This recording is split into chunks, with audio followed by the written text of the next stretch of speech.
Well, isn't that just wonderful? Yeah, so I've been sitting here just talking away the entire time and everything was turned off. Wonderful. Alright, what's up everybody? How you doing? Why does every stream start with with a muted microphone? I can tell you this stream started with a muted microphone because I was recording. I did a screen recording, which we're actually going to see on stream here in just a moment. And so I had all the audio stuff muted. How's the sound now, though? How's the sound now, guys?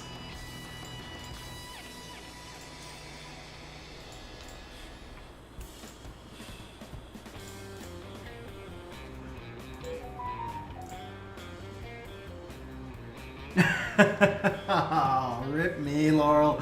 What's up, Laurel? How you doing? Alright, cool. I spent like an hour today looking for music services. Someday I'm actually going to figure out how you can actually do like other music. I would really like to get other music in here somehow. But I need to figure that out first.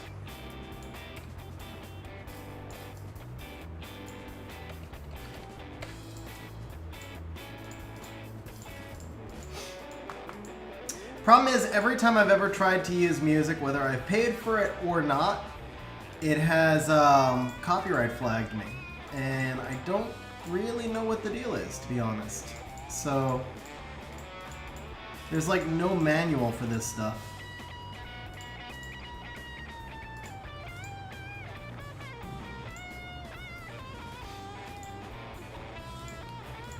She must have been on one of those. 22... Relatively slow, okay. Want something that's not destroy. Shielded Despair. Shielded Despair. Shielded Will, rather. Accuracy is good, so the Will rune could work. Crit rate's good. Crit rate, yeah, that rune not so much. Alright, let's do this. I should just optimize this. I should just not be lazy.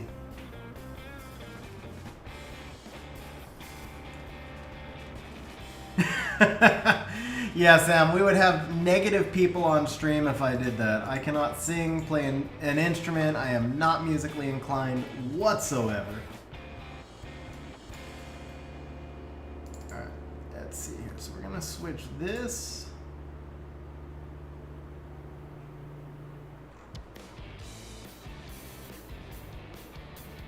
To this. There we go. And we're going to display this, and we're going to go CR, but that's probably CR at 2, right? Higher attack one, yeah, that's CR at 2. So we need Bastet, Gianna, John, CR 2, speed lead her. So 206 is the minimum. And 212? 212 is the max, so 206 to 212.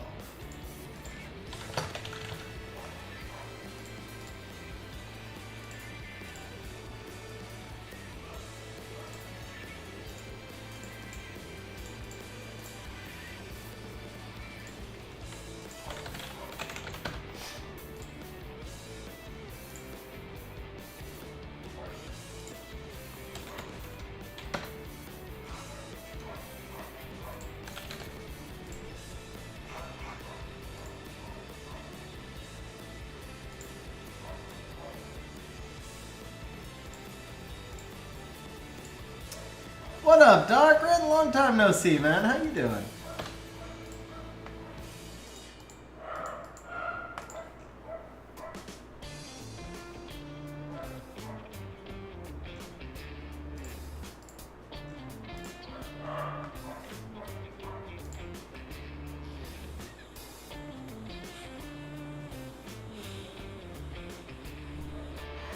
All right, 3,500.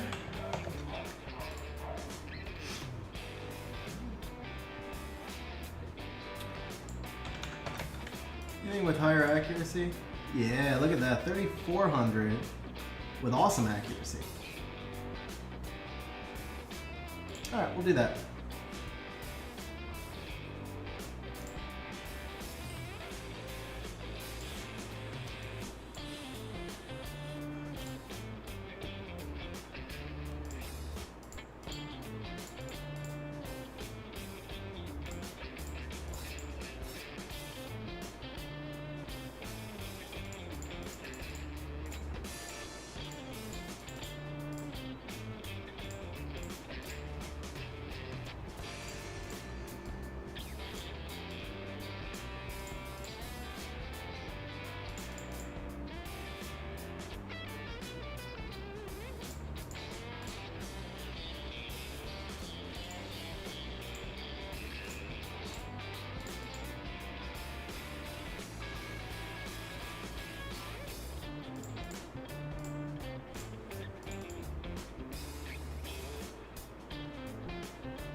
Finally finished moving into the new apartment. Dude, remote job. Very nice, man. Guys, anybody else having video issues, or is it just Darkroom? Because I'm not getting any error messages from YouTube right now. It looks like everything's good on my end.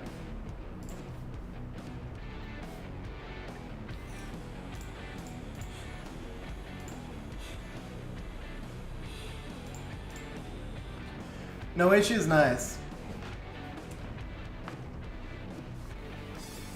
Yeah, so this is just for arena offense. So yeah, that's all this is basically just a bomb build.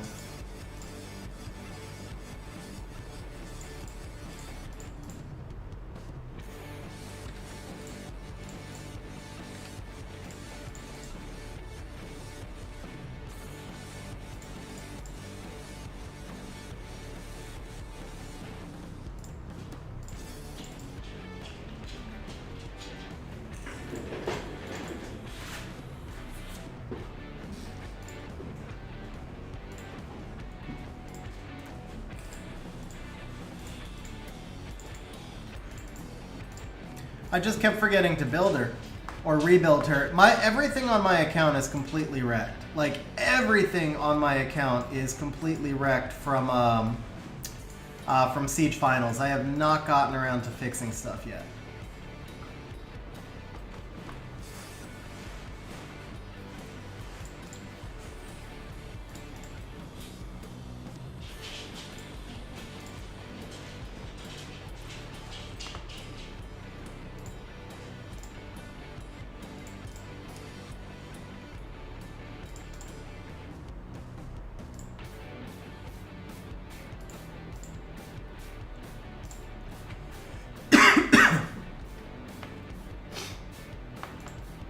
Let me look at the fire cookie. I gotta be honest, I've been,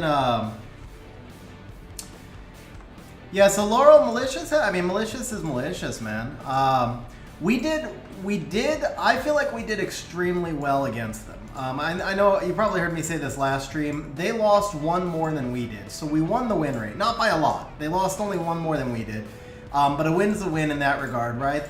They beat us on the macro, but then, you know, their 4-star defense for tournament, the Hyenes, Vigor, Lume, that's probably going to be the meta for most of this Siege season, at least until the next balance patch.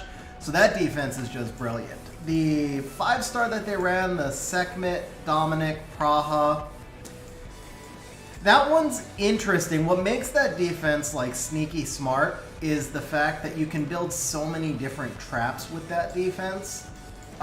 It looks like it's got very obvious counters, and then it doesn't automatically have those counters. So it's a sneaky defense. I don't think that one's going to stay in the meta, to be honest, but it is a really sneaky and a really interesting defense.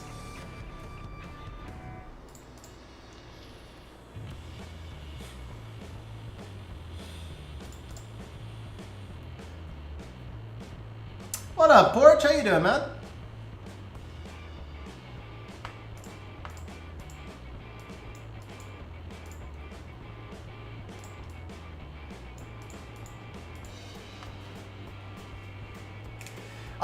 Yeah, Darker, let me go take a look at the fire cookie. So, with Siege Finals going on last week, Yeah, with Siege Finals going on last week, I legit did not have a chance to, like, do anything, man. I did not really look at any of the units, like, nothing. It was just, yeah, it's just been, it was, like, one of my busiest weeks ever. Like, literally one of my busiest weeks ever. Work was incredibly busy. And I was trying to, like, figure out work while Siege Tourney was going on and everything else, and it was just, it was actually quite a rough week.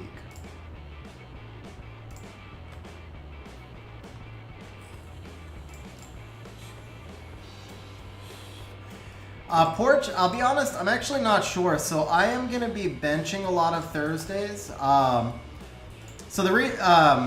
one of the reasons that I was able to switch stream up to Thursdays is because I will be starting to bench some Thursdays on Siege. So I know who we had. We had No Game, No Life and Advent. No Game, No Life. No, excuse me. No Game, No Life and Transcend. No Game, No Life and Transcend. There it is. So I was waiting for you guys to notice. I pulled Ongi yesterday morning, guys. I pulled Ongi yesterday morning. Sam, this is the first time I've ever benched, except for when I was in Cancun. I obviously will not bench during tourney. During the season, I'll bench like maybe 2 or 3 Thursdays a month. The problem is I just usually can't get all my attacks in by 6:30, so it forced me to stream on Sundays. But that also means that I've been working 7 days a week for 2.5 years. And I just had to start having at least 1 day a week off somewhere. So that was kind of like what there was no other day that I could stream. This was it. Thank you for the grats, Darkrin. Thank you, Laurel. Yeah, Ongi was one of my most wanted. I haven't decided. Like this, Ongi, I feel like Ongi probably instantly became my best LD5. I know Lima, but Lima is very different since the nerf. Like of all the oracles, like, yeah. So of all the oracles, like Juno got an insane buff. Praha got a really nice buff. Ciara got a small nerf, Giana got a small nerf, and Lima got a big nerf. That was kind of like the net result of the last patch. Don't get me wrong, Lima's still amazing. I am super happy to have her. I'm not like saying anything bad about Lima in this regard, but she's not like Quad S anymore. You know, she's not like the #1 LD5 in the game anymore. Ongi, I think, is still probably a legit top 10, and he was definitely one of my most wanted. He fits my play style and he fits my needs really well. So if he's not top 10, he's top 15, but he's like really way up there.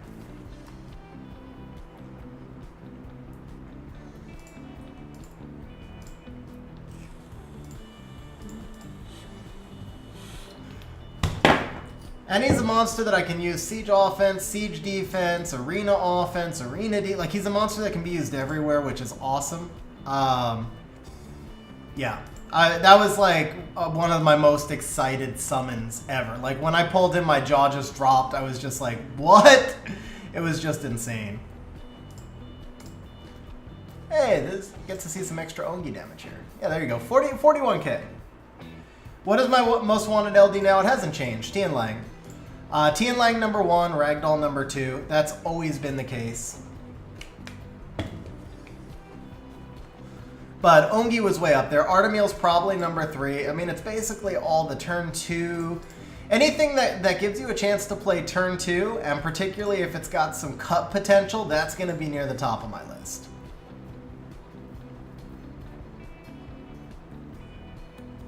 I'll be honest, like, Poseidon and Chung probably make for a better arena offense. Ongi just makes it more fun. Like, realistically, because he's letting them get turns. So it's also, he's not, I mean, this was an inventory build. I pulled him yesterday morning. I haven't had time to do much with him yet.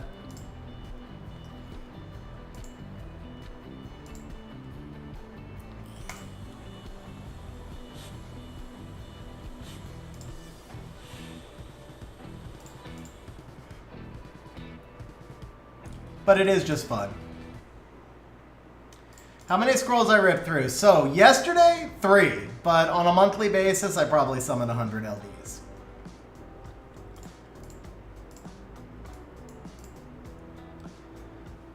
But yeah, yesterday was kind of crazy because I had 3 LD scrolls. The second scroll sparked with an HOH. And I was like, ah, man, if that sparks with an HOH, there's no way I'm getting back-to-back sparks, right? And then the third scroll popped Ongi. No, Rahul. Volantis is extremely strong, but he's not even... No, I can't even put him in the top 10 because he has so many hard counters. He's definitely top 20. He's definitely top 20. But I don't think I would even put him in the top 10 just because he has so many hard counters. Like, if you draft Josephine Juno against the Volantis team, you win. You can just, like, click on auto, go have a coffee, and come back to a win. It's really, like, that much of a hard counter.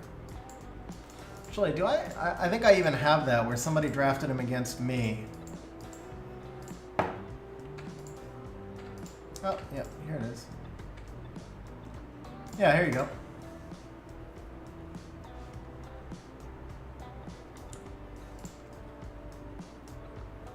This one, the Miles was a nice, like, this is not a normal Volantis team right here. This was definitely not a normal Volantis team, and then he got lucky with no Despair proc there also.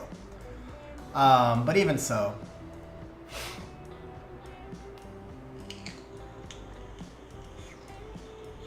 Actually, wait, I think he wins this one, doesn't he? Does he win this one?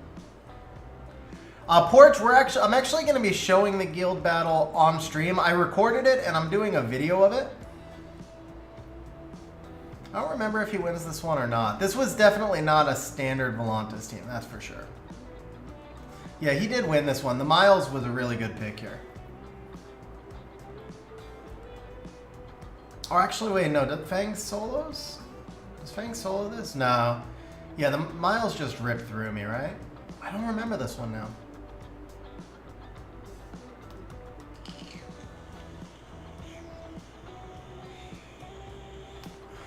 Yeah, Miles Praha too good, right? Yeah. Nice, Porch. There was a different one, though. There was a different one that was a much more traditional Volantis team, where I just picked Josephine Juno and just, like, ripped through it like it was butter.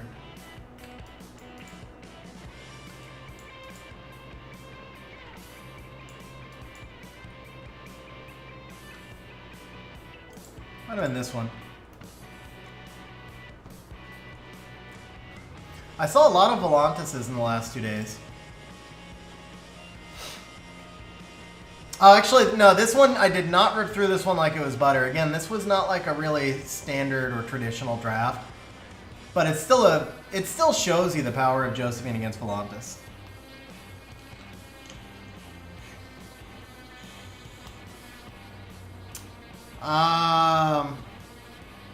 I'll be honest, it sounds like the Savannah does not make a lot of sense there. You're playing like a bunch of bruisers and then a YOLO unit that's dead to immunity.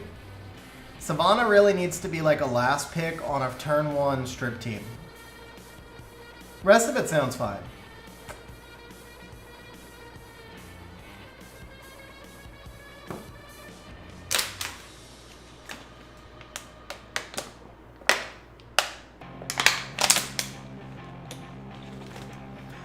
Gao, I really don't like the skin. That's why he doesn't have it. I feel like the Ongi skins are just kind of terrible. So Sakoko, one huge thing is you should really never be running just like a set comp anyway. You need to adjust based on what your opponent does. So, I mean, as a core of units, that's really good. But if that's the only units you're drafting, then you'll definitely find that you're struggling to move up.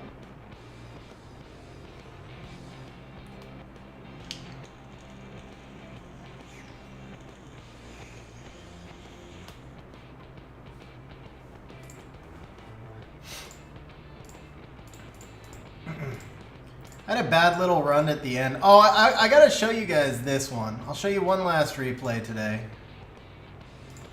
That one was a win, right? Is it this one?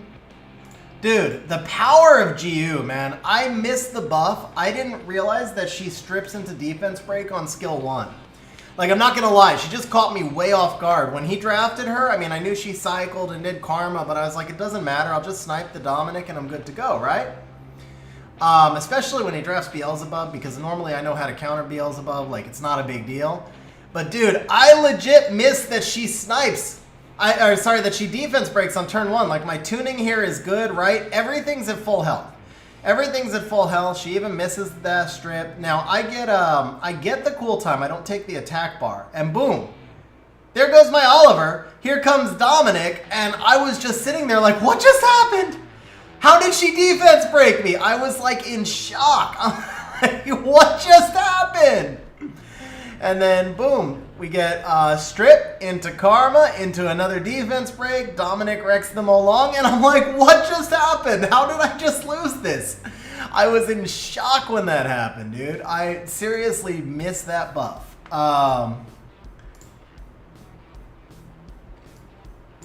There was one other one where I was like, how did I lose? I think it was this one.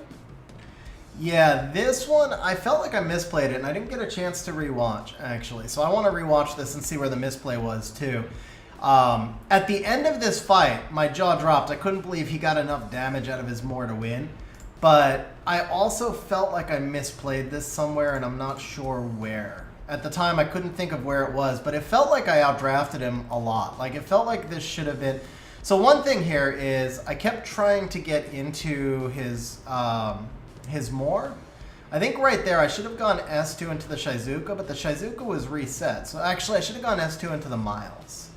That might have been the moment where I lost, is I probably should have gone S2 into the Miles. Obviously that Masha proc didn't do me any favors. And then I also lost track. I thought the Moor right there should have still had one more turn on his passive. But again, I don't think that play makes that much difference. Like, I missed 2,000 damage on the Miles or something, doesn't matter. He obviously got the positive RNG with the stuns here, but yeah, it just felt like it felt like I made some bad plays, but I'm looking back at it and I don't think, I mean, yeah, both of those plays could have been better. I should have hit the Miles both times I hit the Moor. That's true. But I guess looking at it, it was probably more about his procs and him getting the stun with the Miles, right? This proc obviously helped me. Didn't matter at this point though, because he got the him getting the early kill was really the key proc. Another proc for him right there. Now here, maybe I should have gone into the Moor. Maybe that was the moment right there. I should have gone into the Moor instead of the Shizuka.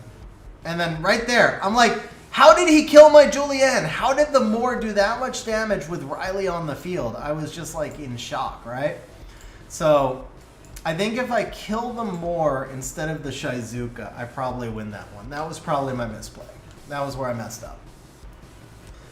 All right, so here's what we got for you guys today. We got a couple of things today. I have not seen Wojo yet, so we're supposed to be doing RTA on Wojo's account, but he hasn't messaged me yet. Even with the good additionals, man, he should not have been able to get the Julianne dead there, man. That's just I've never seen that happen before. That's like, that was crazy. Well, not quite for this one, Porch. But beforehand, either way beforehand, we are going to be doing a video. So, I wanted to record this earlier today. I didn't get a chance. Like I said, things have just been absolutely crazy for me lately with work being busy. But what we are going to be doing, I recorded my inner server Guild War. It was Legend Guild War. It was 1 versus 1, so it was Mithril versus SSA. 1 versus 2, excuse me. Mithril versus SSA. Why does a Viovolantis stun rate is 200%? I don't know, Rahul. I would not run a Viovolantis, personally. I feel like he's just not viable without the despair. Nah, Laurel, this was something that was arranged well in advance. So not so much an open community help as in other cases. But But we'll see what happens. We'll see what happens because I don't have wings. So if he doesn't show up, I'm probably going to do like RTA against viewers. We'll figure that out though. So in the meantime, first things first, I am going to minimize chat because it'll wind up just distracting me. This is a 16-minute video, guys. So I'm warning you right now. We're probably going to do most of it in one take. The video is actually already edited and prepared for the commentary. I did my prep work. I just didn't have time to record. Thought it might be interesting for you guys to see the video recorded on stream. Normally when I record, I'll spend an hour or so and then I'll cut it back down a lot. But because I did my prep work on this one, I think we'll be able to do it in most of one shot. So, with that said, I am going to minimize chat. I'll check in with you guys periodically, but I don't want to get too distracted. And what we're going to be doing is just recording the Inner Server Guild War right here. So this will actually be a video that'll be posted tomorrow. So you guys probably won't want to watch it again because you'll have already seen it. but this video will be posted tomorrow. So here we go, guys.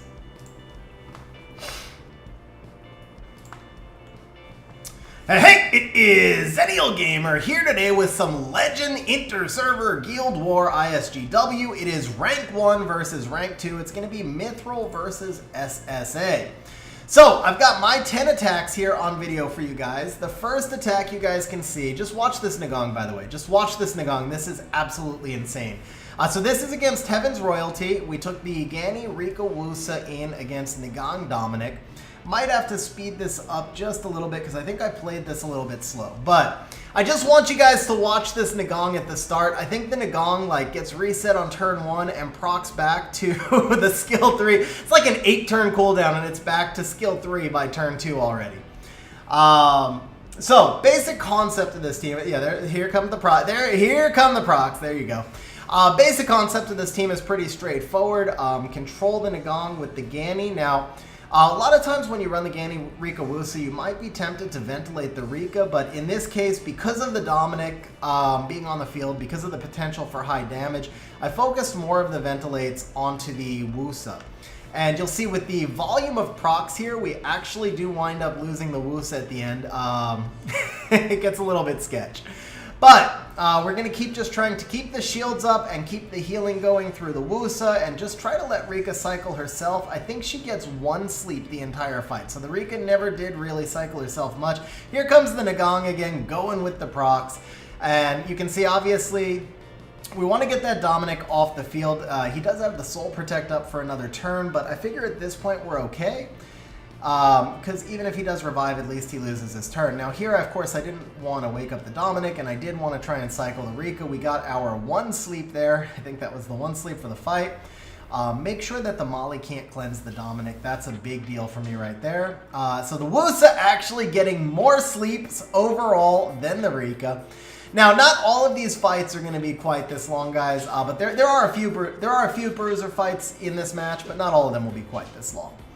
So, Dominic right there, I guess if he had procced, I probably would have been in a fair amount of trouble, especially with his ability to self-heal.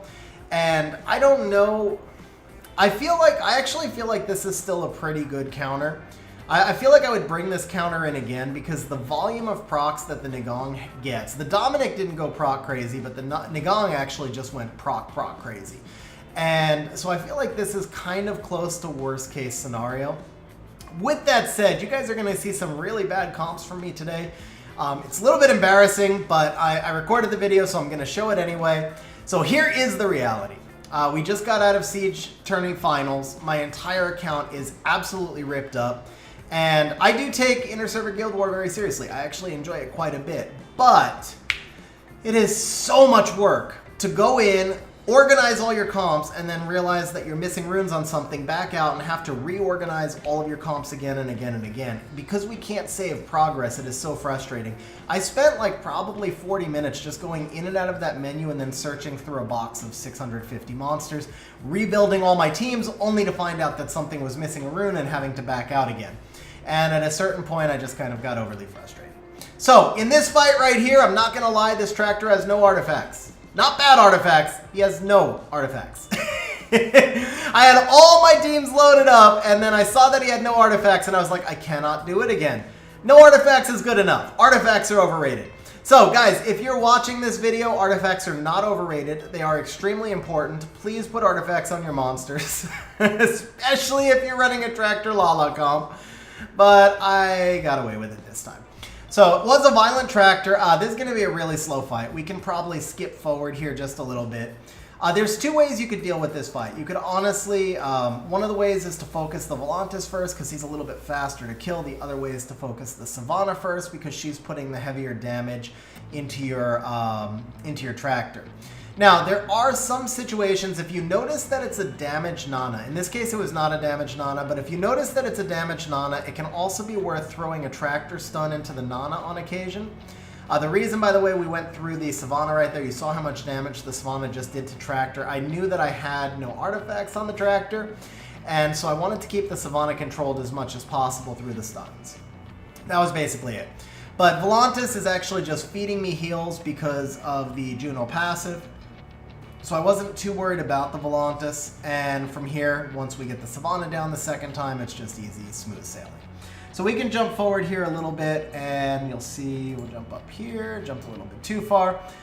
From here, obviously just the 3-on-1, and there you go, round 2 win.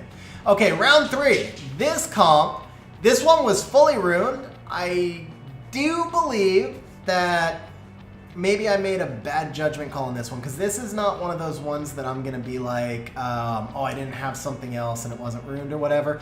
I just really thought that this comp would perform a little better than it did. What I will say, though, to be fair, Molong did not have damage plus light on his artifact, and that does make a big difference right there because the Kinky surviving by 1 HP. So this was another one of those where I didn't want to back out and go change the artifact, and I really should have. Now, I do win here, but it's not hard to envision a world where this had gone bad and I lose. And if it had gone bad and I lose, it would have been pretty much entirely because I did not change my artifact. So, like, it sounds bad for me to say this. If this was in Siege, there's no way that I would have brought that team in without changing the artifact on the Molong. Because it was in an inter-server guild war, I figured it was going to be okay. And, yeah, I almost paid the price on this one. So, again, this sounds bad. It sounds like I'm not taking it seriously. I actually do take the meta really seriously, but with your account just being completely wrecked after tourney finals, yeah, anyway. No more excuses. So we do manage to win this one. From here, you can see, obviously, he's not coming back with no damage. We did get the Kinky out. This team also, you could make a case that probably the Amelia variant would have been better than the Lima variant. As a matter of fact, a lot of times that's been true. I do use the Lima because I love to use the Lima, but there are times, especially in Siege tournament, where I will, especially in Siege, where I'll actually use the Amelia because I think she tends to be safer in a lot of comps as well. All right, so for round 4, we did an Odin Bethany Bastet cleave. Now this one is interesting. So we go Bethany into the Tessarian, we take the kill. Now right here I'm faced with a decision. Do I go into Geldnir? Do I go into Ophelia? Again, I didn't have the proper artifact on the Odin, and I decided to go into the Geldnir. I probably should have gone into the Ophelia, just to be fair. I probably should have gone into the Ophelia because I know that Geldnir and Ophelia are both built super tanky, and I was a little bit afraid of the Ophelia.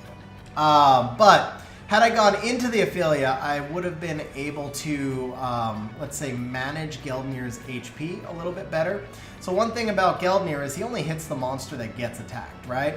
This is going to be a really long fight. Let me see if I can speed this up. I don't know how to do fast forward on this.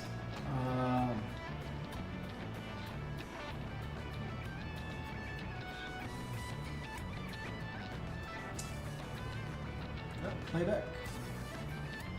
Okay, I don't know how to speed this up. We'll just edit that in video. Okay, so this is going to be a really long fight here from that point because I attacked the Geldnir first. Had I attacked the Ophelia first and then landed the heal block, this might have been a much, much faster fight. It actually gets a little bit risky at the end. That's also a violent Geldnir, not something you see every day. Normally he tends to be... You see him on Despair sometimes. Violence a little bit rarer, and so he was working down the Bethany pretty good. Now, ultimately, we do get a 5-stack hit with the Odin. It's going to take a minute to get there, but we are going to eventually get the 5-stack hit with the Odin. In the meantime, the Ophelia just kept putting invincibility on the Geldnir over and over. The Ophelia just kept stacking the Geldnir, which is, I mean, that's the whole reason that you run Geldnir and Ophelia together, because the Ophelia stacks the Geldnir protects them both.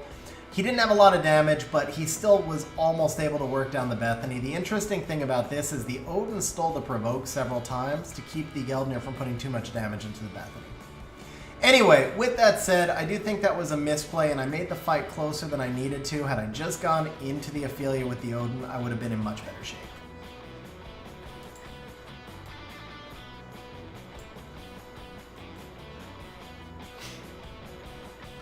All right, and then for the last match, we have Han, Giana, and Kraka, so an all-LD team. But knowing that Giana needs a crazy amount of stats in order to work even on Swift, we can assume that we're going to outspeed 24 lead versus 30, but we're able to put our fastest Swift on the Tiana, and we're just able to chung that team. All right, so round 2, we're fighting Sarah and me. We're going to open with a Ciara, Orion, Perna, and we are going to use, this is a tank Triana, so we're going tank Triana, Camilla, and Tessarian. Now, the basic concept of this team right here is you want a defense break and Oblivion the Perna, set it up so that the Camilla can get the kill, and then from there you're in pretty good shape because you get most of the damage off. Landing the slow on the Orion there was kind of gravy. And again, this is a little bit of a longer fight doing the cleanup, so we can skip forward here a little bit. All of the action in this fight was basically that first few seconds. Once the Perna goes down, Ciara just has to keep targeting the Camilla. She's obviously never going to kill the Camilla.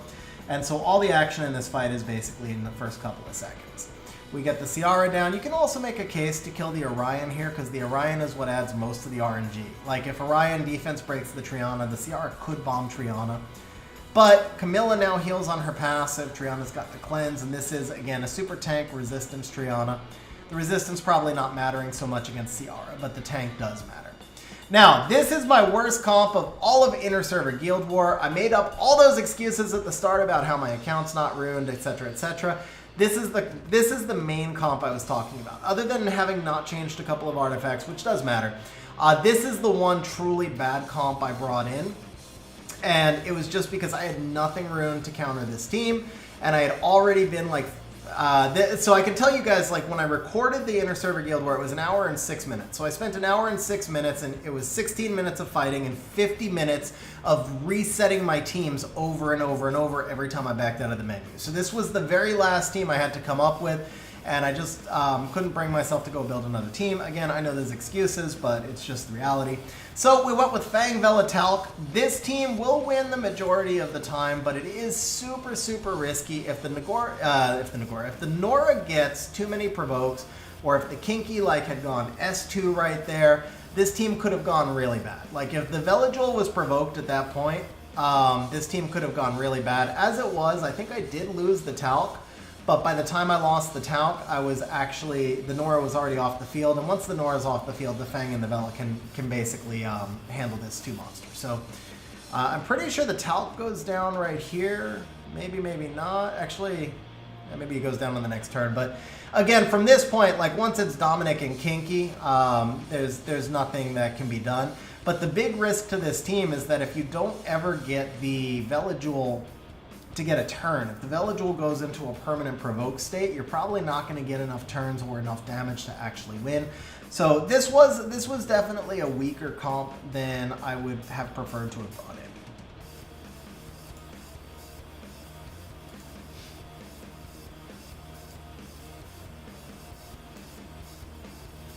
All right, for round 3, we did bring in another Gani Rika Wusa. We reset the Coco, and it's over. So Coco Molly Savannah, we reset the Coco, and it doesn't matter. Like, there's not much you can do here anymore. So from this point, I mean, the most that could happen would be a Savannah S2 strip on the Wusa into an S3, into 2 more procs, and then the Savannah doing 1 more S2, and maybe the Wusa could die there. That feels like, not only does it require 3 procs, but it requires a specific sequence of derp into S3 into skill derp, and I would say it's something like 90, it's a 99% counter right here. Now, obviously, if the Coco cannot be reset at that point. Like if the Coco is not on destroy, then the win rate of this team goes down quite a bit. But even so, you're going to have the Wusa shields. There's no attack buff on the enemy team, so the Coco's not going to be able to do that much damage, and you get to split the damage off of those orbs, at least one or two. You get to at least take down one or two orbs. I know Coco gains some attack bar and passive now, but you'll be able to bring some of the orbs down at least. So, and then again, you're going to have the Wusa shields, and then once the Coco has taken one turn, you'll be able to do the reset thing. So from here, we'll skip forward because you can see this one is pretty much well under control.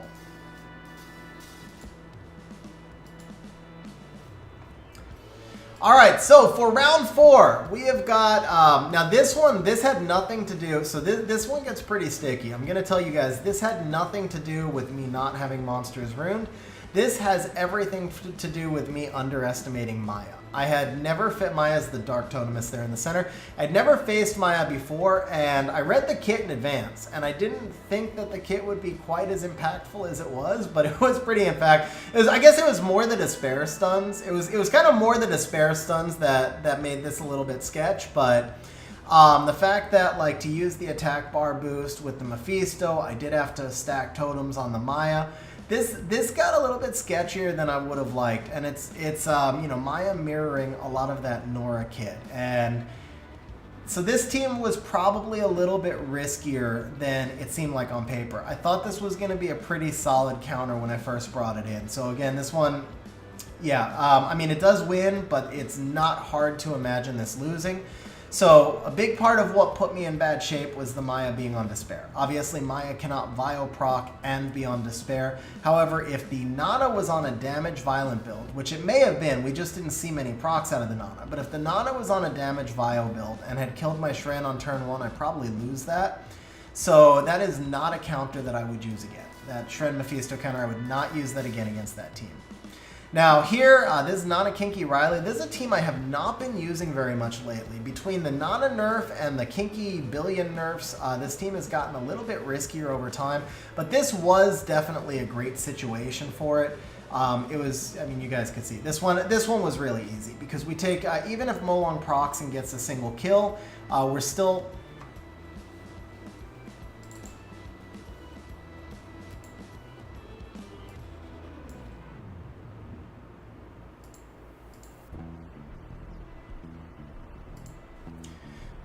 Because you guys can see, even if Molong procs and gets a single kill, you do have the Nana revive, and then you have the big damage from the Kinky. Molong's going to have obviously brought his own health down and so forth.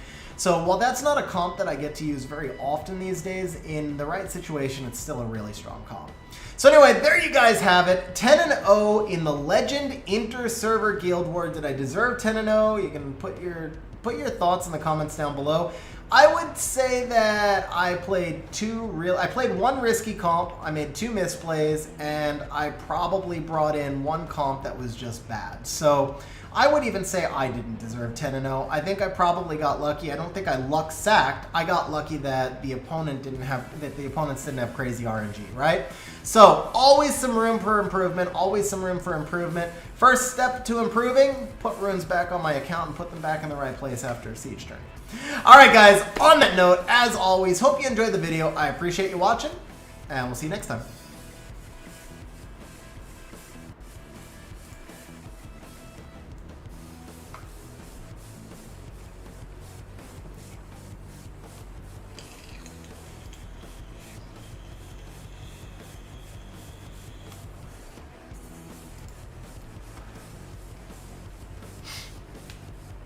All right, let me get caught up on chat. We got chat back up. What up, Wojo? How you doing, man?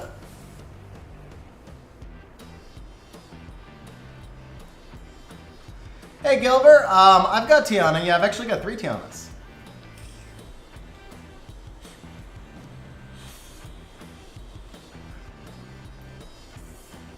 So, Porch, the thing is, like, honestly, Lima makes that team OP, but she also makes that team vulnerable. There are times where I like the Lima more. So, for example, if you saw that Wusa took 40k damage, that definitely would have hurt my Molong, you know? But at the same time, like, if I'm against a Wusa or a Lima, something that I know is going to leave my Molong almost dead, then I like the Lima more. I'm sorry, Wusa or Nagong. I like the Lima more. But there's a lot of times where I feel like the Amelia is actually safer. For one thing, the Lima can be really vulnerable. Yeah, exactly. Every turn. So for one thing, if there's strip on the opponent's side, the Lima has to cycle back. If there's strip into any kind of control. But also, if the opponent is playing any kind of turn 1 ability, there's times where the Lima is going to take the damage and does not get the attribute advantage. So, for example, if there's a Rakan, like Molong Bulwark is great into Rakan, but I like the Amelia better than the Lima into the Rakan because the Lima can get controlled and stripped and just wrecked by the Rakan. So she's a great option for me in that team, and I think so many of us have moved to Molong. We also forget about Skogul, who I also think is a really great option in that team. I don't think you automatically have to default to Molong. So I think also Kinky is a really good option in that team, although since he's gotten nerfed so many times, he's not as good of an option as he used to be. But I think generally speaking, Bulwark does not specifically have to be locked into Molong Bulwark Amelia. A lot of us forget about the other options that he can be used with. Yeah, I haven't actually tried Lima in any other comp. I have 2 Bulwarks. I have 2 Bulwarks, 2 Amelias, 1 Molong. So I haven't tried Lima in any other comp, and I'm not so sure I would. Her strip's not 100% activation rate, so for Siege, outside of like protecting the Molong with the invincibility, it's questionable how much value she has, unless maybe you have like a Giana, like I think say Shizo runs like a Rauk Lima Giana or something like that, but yeah, I don't know. I haven't played with her in any other comps. I'm sure she's a great monster in some other comps. Like, I'm not trying to diminish her, but I feel like outside of the Molong Bulwark comp, I don't know if she adds as much value as some other supports might. For example, Riley, I think in a lot of cases will add more value. Or if you're running a defense scaling comp, I think Aaliyah a lot of times adds more value. It just depends on what you need. It really just depends on what you need. But the Lima invincibility buff, for the types of units that I run, generally probably isn't, it's much more important in an RTA setting than in a Siege setting. And as far as the Molong, like as far as the Kinky surviving, like I said when I was recording, that was legitimately just because I didn't change artifacts. If you guys saw me, I actually thought about doing a time lapse of me going in and out of my box over and over because I feel like I was just whining or making excuses on the video. I really do, and I'll probably edit most of that out, to be honest. But it's true. Like, I'm at 663, 4, 5, 6. I'm at 666 6 stars. That's funny. But yeah, I'm at 666 6 stars, and every time you load up 5 comps and then you realize you have to change an artifact or add a rune or change a rune and back out, and then you have to go find 15 monsters in your box again. It was so painful, man. I was so frustrated by the end of it. And I really enjoy the content. I genuinely enjoy inner server content. So it was like, it was what's the term? It was cognitive dissonance because I really wanted to like try hard, but I really couldn't bring myself to keep going in and out of my box anymore. So I didn't know what to do. But I loaded up my teams like probably 5 times. I loaded up my teams like probably 5 times, and then on the 5th run through, that's when I realized the tractor was missing Arties, the Molongs already hadn't been switched, and I was like, yeah, good enough. So, yeah, the Molong had 16 on wind and nothing on water, right? So, is what it is. My account should I'll hopefully get a chance to fix my account next week.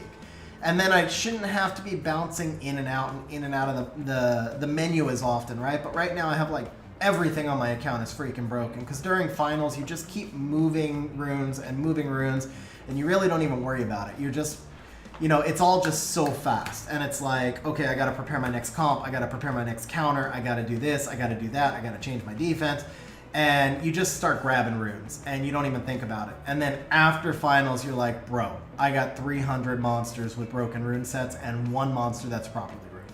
And you realize you got to do a whole rebuild. So, all right, Perk, drop in the member chat. Perk is our second or third longest channel member. I'm not sure if Perk or Ace, they're pretty close, but second or third longest channel member. Perk drop in the member chat says, can I get a rune cleanup? Perk, bro, I appreciate you. I love your cooking, but you're gonna have to be a member for about 500 more years before I do a rune cleanup on your account. Considering you've got like twice as many runes as me and I can't even bring myself to clean up my own runes, yeah, just saying. And then, yeah, Porch, I've actually been starting to stress, like, seriously starting to stress about what's going to happen when I hit max. I mean, there's some stuff that I can unsummon and feed, but there's a lot of stuff that I can't either. Ooh, Nana's missing an artifact. That was, like, just a random misclick, and there you go. Like, I actually thought that Nana was properly ruined. I wonder if she was missing the artifact in, no, I think this is the other Nana. What does she need here? At this speed, there's probably not much value in damage down, right? So it'd be more like damage up. I can give her that.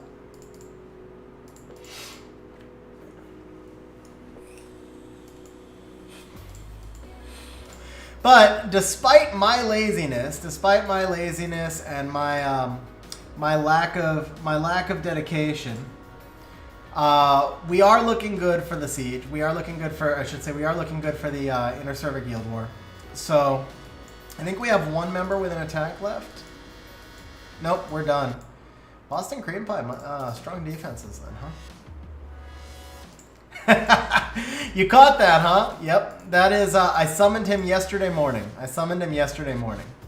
Doesn't look like he's doing that well on defense, though. I do actually have to switch him off for Dom. He's getting farmed a little bit on defense. The Dominic version of this was doing really well. Oh wait, monsters without runes. Is that? That's why he's not doing well on defense. Okay. I guess I forgot to rune the Vanessa. Alright, Wojo. So we are gonna rune this Vanessa and then we're gonna start the RTA on your account. I think that's gonna be the plan. We're gonna first rune Vanessa and then we're gonna start RTA on your account.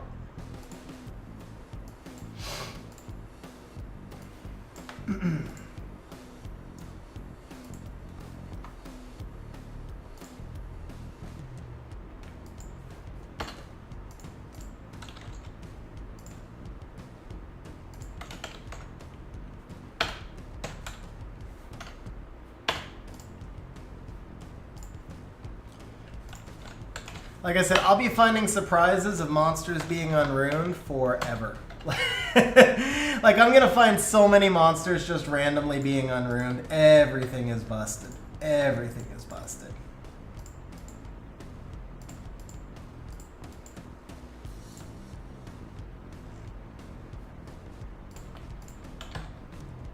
Perk dropping the super chat says, I'm watching you while in my Zoom class. I'll get a rune removal ticket and sell my garbage runes. I have 5,200 runes to sort through. Perk, thank you very much for the super chat, man. I really appreciate it, bro. I'm not sure what you mean by Zoom class, though. Are you taking a class over Zoom, or are you learning, like, advanced features of Zoom? And 5,200 runes is just insane, bro. I have 2,700, and I feel like I have too much. I have 2,783 and 666 imported monsters. Yeah, we could have checked here, too. 5,200 runes. I don't even know how you have room for that on your account, man. I already load, like, runes on every freaking monster in my storage, and my storage is max, so, yeah. No, you cannot get a rune cleanup from me, I'm just saying. Alright, so Vanessa, we're going to put her probably, I want to say the Dom's at 239 also, so I think 240 is fine. Oh, wait, actually, we can do a 33 lead here, so let's put her at 286 on the 33 lead. Speed HP, crit rate, all of that looks good.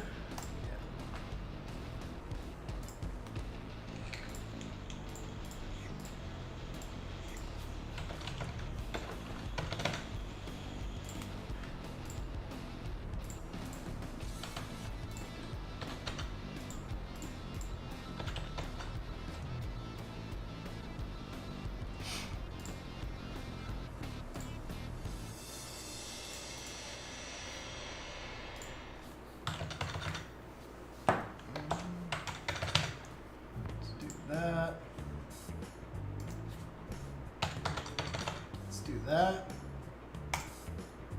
Optimize a bit further again.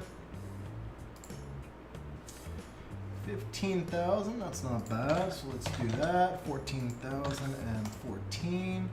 Now, how do we get this down to, where is she on the priority list? I think she might have gotten moved up too high. 67, okay. Let's put her in other 2. That's running too many builds, and it's gonna take runes from too many monsters. So let's do this, and let's crash swap, beautiful. PDRT Gaming, just message me in Discord, bro, and we'll set up a time, man. Just message me in Discord. Taking a course to get a certification. Oh, bro, Perk, that's awesome, man. That's awesome. Gal, I do not have a specific channel where I summon, no. Kelly, what's up, man? How you doing today? All right, take 2 on the Vanessa. So we want speed or HP, crit rate, HP or res. We can look at attack also, actually. Vio will preferred. I actually do destroy, but will's fine. Alright, we're gonna do ignore, higher priority runes. We're gonna do, let's see here. I'm gonna reconfigure this whole thing, so we'll say 30k HP enemy, defense break, 33 speed lead, about 80% health. Max. We're not going to worry about element. We'll do that. All of that looks good. Single target ability and apply.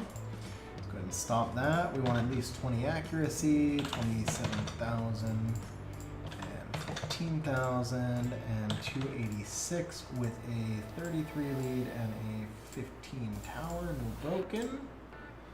And there we go. 13 billion builds. That's a little bit better. A little bit better.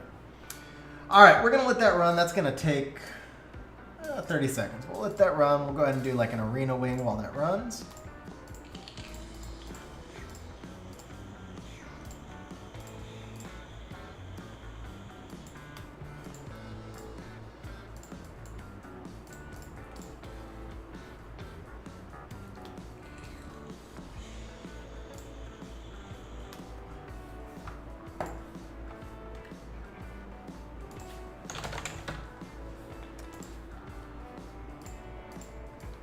All right, let's get some Ongi action. I actually need to rebuild the Ongi too. Well, I need to build, not rebuild. I need to like properly optimize him. But I'll probably do that offline because he's gonna wind up on siege defense, so yeah. I think probably we shouldn't do him online. Also, I'm trying to figure out, I kind of want to test like an Ongi light Chun-Li and see if there's just like enough raw damage that the actual defense breaks and strips don't matter, and then I could get rid of the Giana, right? Let's do this.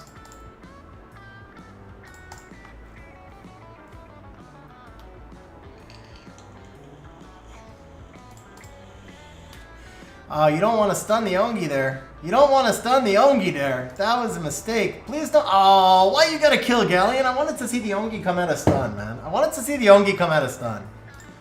But that's going to be nice with all these hollyberries coming onto defense now and having the Ongi. That's going to be perfect.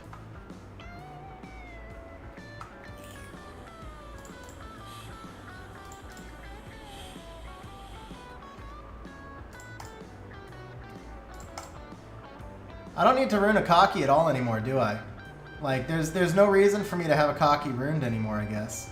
I don't have to worry about these kinkies anymore. Oh man, I'm so happy about this one. You have no idea. PDRT dropping the super chat, says I have about 1,700 runes, clueless on what to keep. Rune cleanup. PDRT, first of all, thank you very much for the super chat, man. Seriously appreciate it. I will say, so message me in Discord. We can certainly do that as an account service. Usually it's not what I recommend because I just don't know. I don't know if I usually feel like it's worth what I charge just for a rune cleanup. Now, talking about how to do your own rune cleanup, that can be much more worthwhile, right? On the other side, too, wow, this Perna. On the other side, too, I have done quite a few videos on rune cleanup, and so a lot of times I would recommend starting with those, and then if you're stuck, it can make sense for us to spend a little time talking about where you're at in the game and what your bar should be. Actually doing a full-on rune cleanup, I mean, I've done it before, but it's just not usually what I recommend because I think my services aren't inexpensive, and usually I feel like I can add more value doing other things like a roadmap and talking more about game objectives and stuff like that.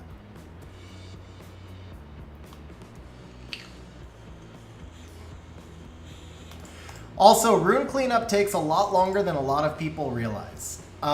It's not a fast thing. So if you figure you have 1,700 runes, and even if we only spend 20 seconds looking at each of those runes, I mean, that's what? 1,700 times 20 divided by 60 is 10 hours.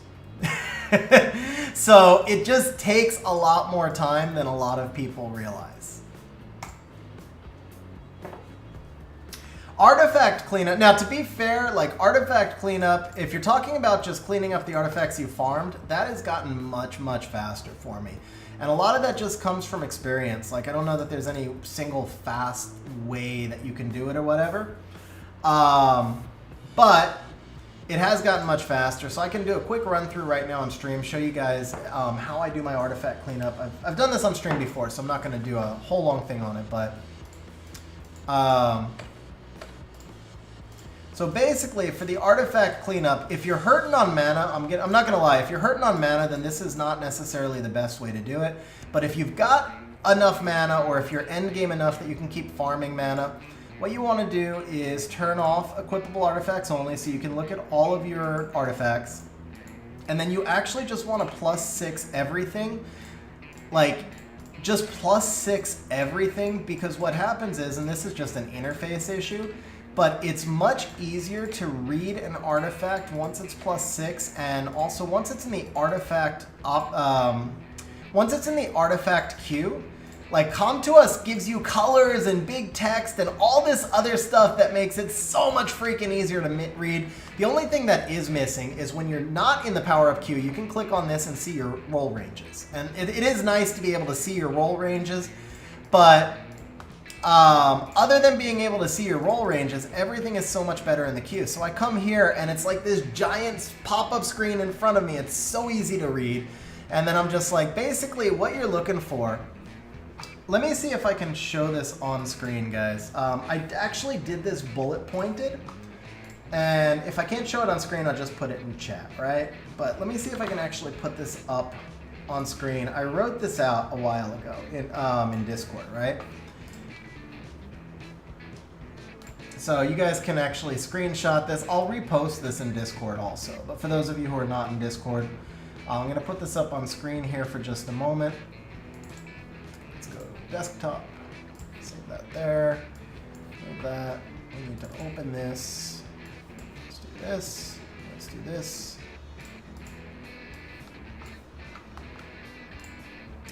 All right, how do we add this? Media file, add source, add new source. Browse, desktop, screen capture, where is it? Okay, so it's not media source because that only adds videos. We don't usually do this type of thing. Oh, you know what? Here we go. I know how to do this. Okay. Let's just put it up on my right side monitor. So we go screen capture, add source, right side monitor. There you go, guys. So this is basically what you're looking for on your artifacts. Now, if you are early game, then your artifact objectives are different because you just need artifacts. But if you've done any kind of artifact farming at all, or if you're committed to artifact farming, this is literally what you're looking for. So for the attribute artifact, which is what you get out of Steel Fortress, you're looking for anything that double or triple rolls into plus damage or minus damage from a single element. Basically, you just want, if it's like in your top 10 highest of plus or minus for any element, with any element, you want to keep it. Then below that, you can just see the damage down range is 4 to 6, damage up is 3 to 5. Then you're looking for additionals. Anything with 3 or 4 additional damage by X, anything with 3 or 4 damage up by multiple elements. In other words, that's saying if you have speed, defense, attack, HP, speed, HP, attack, anything with 3 different additional effects on it, it's great. Anything with attack plus on fire, wind, water, fire, wind, light, whatever, it's great. Attack, damage down. by fire, wind, water. If it has 3 elements, it's great, right? Anything that triple rolls into any sub-property at all, if it's your highest or second highest, you want to keep it, period. And then also not on this list, but it is worth getting like 6 really good crit damage as the enemy's HP is bad. So 6 crit damage as the enemy's HP is bad, and that's going to be useful for Rift Beasts and for Monster Subjugation. For Punisher's Crypt, you're looking for, and that's your type. So that's the right side artifact. So attribute is left, type is right. For PC10, you're looking for anything that double rolls into any type of crit damage skill, except crit damage 4. Maybe keep 1 in case Christina ever gets buffed. That's about it. But skills 1, 2, and 3, keep all of it. Anything that double or triple rolls. Once you have lots of triple rolls, sell the doubles. Until you have lots of triple rolls, keep the doubles.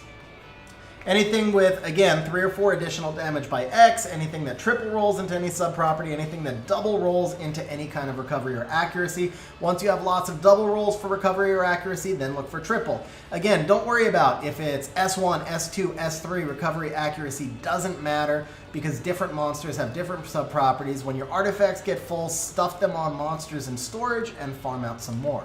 So I can post this in Discord later, but that's just a quick overview of like what I would suggest you look for with farming.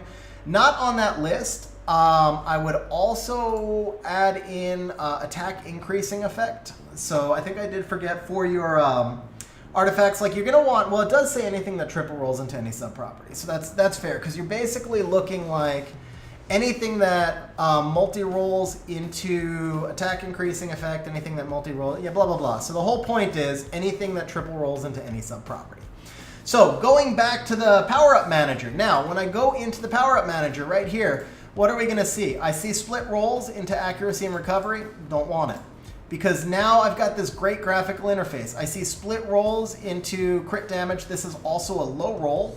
At this point, I'm now comfortable with knowing the roll ranges, so I know that crit damage rolls 4 to 6, and this is 2 rolls of 4, so it's really low. Don't want it. I look at this one. Again, split rolls with co-op damage, and CD is more enemy HP. I don't particularly love CD is more enemy HP. Co-op damage is very specific. Don't want it because it's split rolls.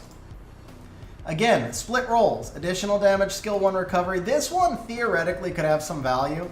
So this is where it helps to know the roll ranges. This is a double mid-roll, or it's 2 5s on a 4 to 6 range for recovery, and it's 2 3s for the additional damage by attack.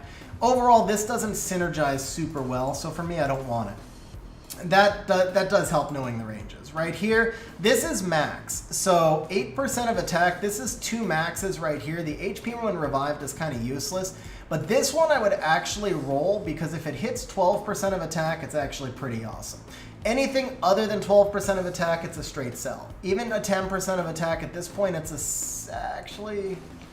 At this point I roll it because if we get additional damage by anything on the plus 12, I can convert the HP when revived. So we're actually going to take that to 12. Now if we look at this, again, split rolls, low rolls, we don't want it. If we look at this, split rolls, great graphical interface with green text and everything else, split rolls, and that's it. You know, we're just looking at, I can't believe I didn't get a single double roll out of all that crap. So now we have to go load up a bunch more. But still, you guys can see how much faster it is when you start looking at things through the artifact manager, or the power-up queue, the artifact power-up queue, I guess it's called. And the other nice thing is you can load in, like what I usually do is I power up 20, 30, 40 of these at a time, and then when I've got 15 minutes, I go look through them all. So I just basically farm all day, and then I go load up like 20, 30 at a time when I've got a few minutes, when I'm having lunch or whatever. Actually, I never have lunch when I don't even know what I'm saying. Breakfast, when I have breakfast, but. All right, so right here, we had 10% of attack, but then we rolled this recovery, so I can no longer get a third additional in here, so now it's actually a sell. For this one right here, split rolls, we're sounding like a broken record. Split rolls, eventually I'm gonna get a double roll. Somewhere, somehow, sometime I'll get a double roll, and then we'll have a nice demonstration. All right, you guys get the idea. Well, let's let the power-up queue do its thing a little bit. We'll finish off the Vanessa build, and then we're gonna jump onto Wojo's account for a little bit of RTA. Aung, you're very welcome. Glad that helps. And yeah, I know it took me a long time to figure that out myself. Like, I'm not gonna lie, It took me a long time to get comfortable with artifacts, and I didn't do nearly enough artifact farming myself because it took me so long to get comfortable with them. But once I did get comfortable with them and I started looking at it this way, it got so much easier and faster. They were no longer intimidating. It's such an important part of the game that it was worth it. All right, let's come back over here to swap. So we're gonna see damage range on Vanessa. They're all in the 14,000. So what we want is probably just effective HP. Okay, they're all basically the same build. So in that case, we'll just take pure HP. We can get an extra, yeah, we'll just take pure HP. There we go. Perk with the super chat.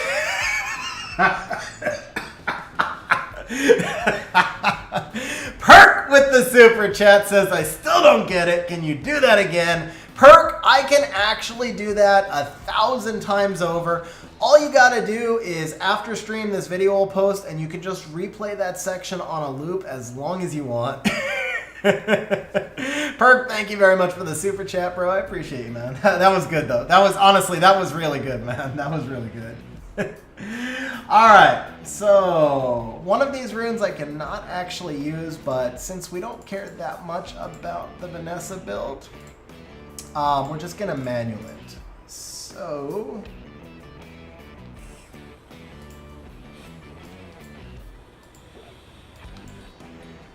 all right, let's turn this off. Let's come over to the Vanessa. By the way, another really interesting thing, guys. I learned this a while back. You don't actually have to pull your monsters out in order to rune them. So there's one key feature here that makes this so much more useful, which is this little arrow right here. You just push this little arrow over, it reloads the rune, so you can just swap into the monster in storage and then rune them while they're in storage. Makes life a lot easier. All right, so we go HP percent over attack percent. That's a nice rune, 41% attack. I'll take that. Actually, I've got that. All right, Vial 4, going to be a crit rate rune over speed.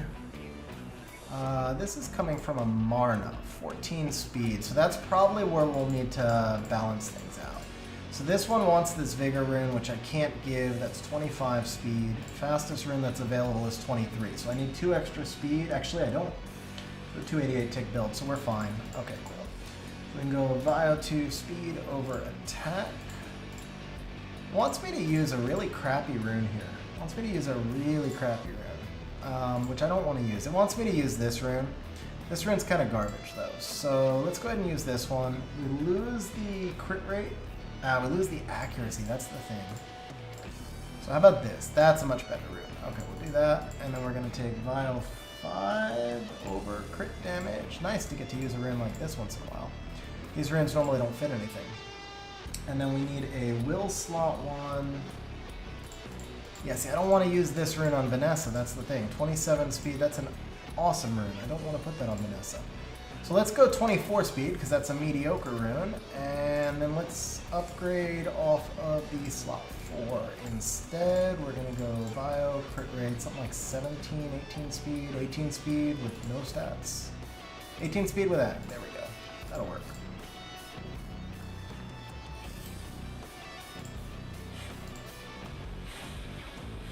$73 crit rate. That's pretty freaking brutal. Okay. Guess we can use this. That's a little better. Okay, that'll work.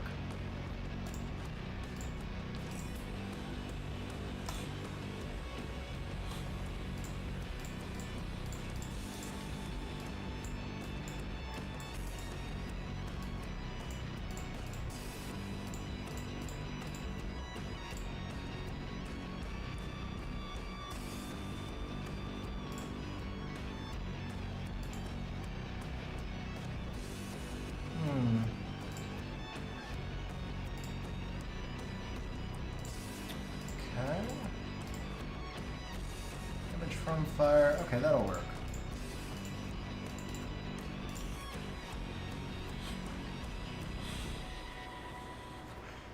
Oh, resistance Leica. That's rough, man. That's rough. Alright, so there we go. We actually have an arena defense built again. Maybe I was wondering why I was getting farmed. So, There's that. Dom's gonna be slow, but that's fine.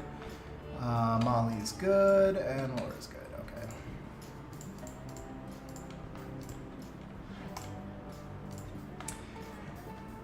Yeah, PDRT, 14 hours a day farming for the longest time. I've slowed down a little bit now, but 14 hours a day farming for the longest time, man.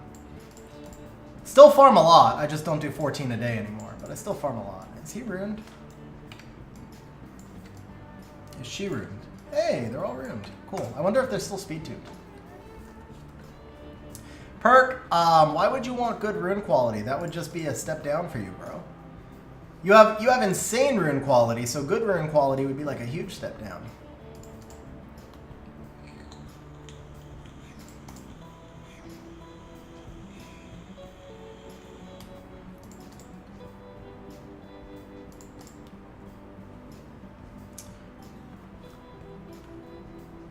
All right, that should be enough. Let's go take a look at the artifact queue and see if we can show you guys an example of something that would we would continue rolling.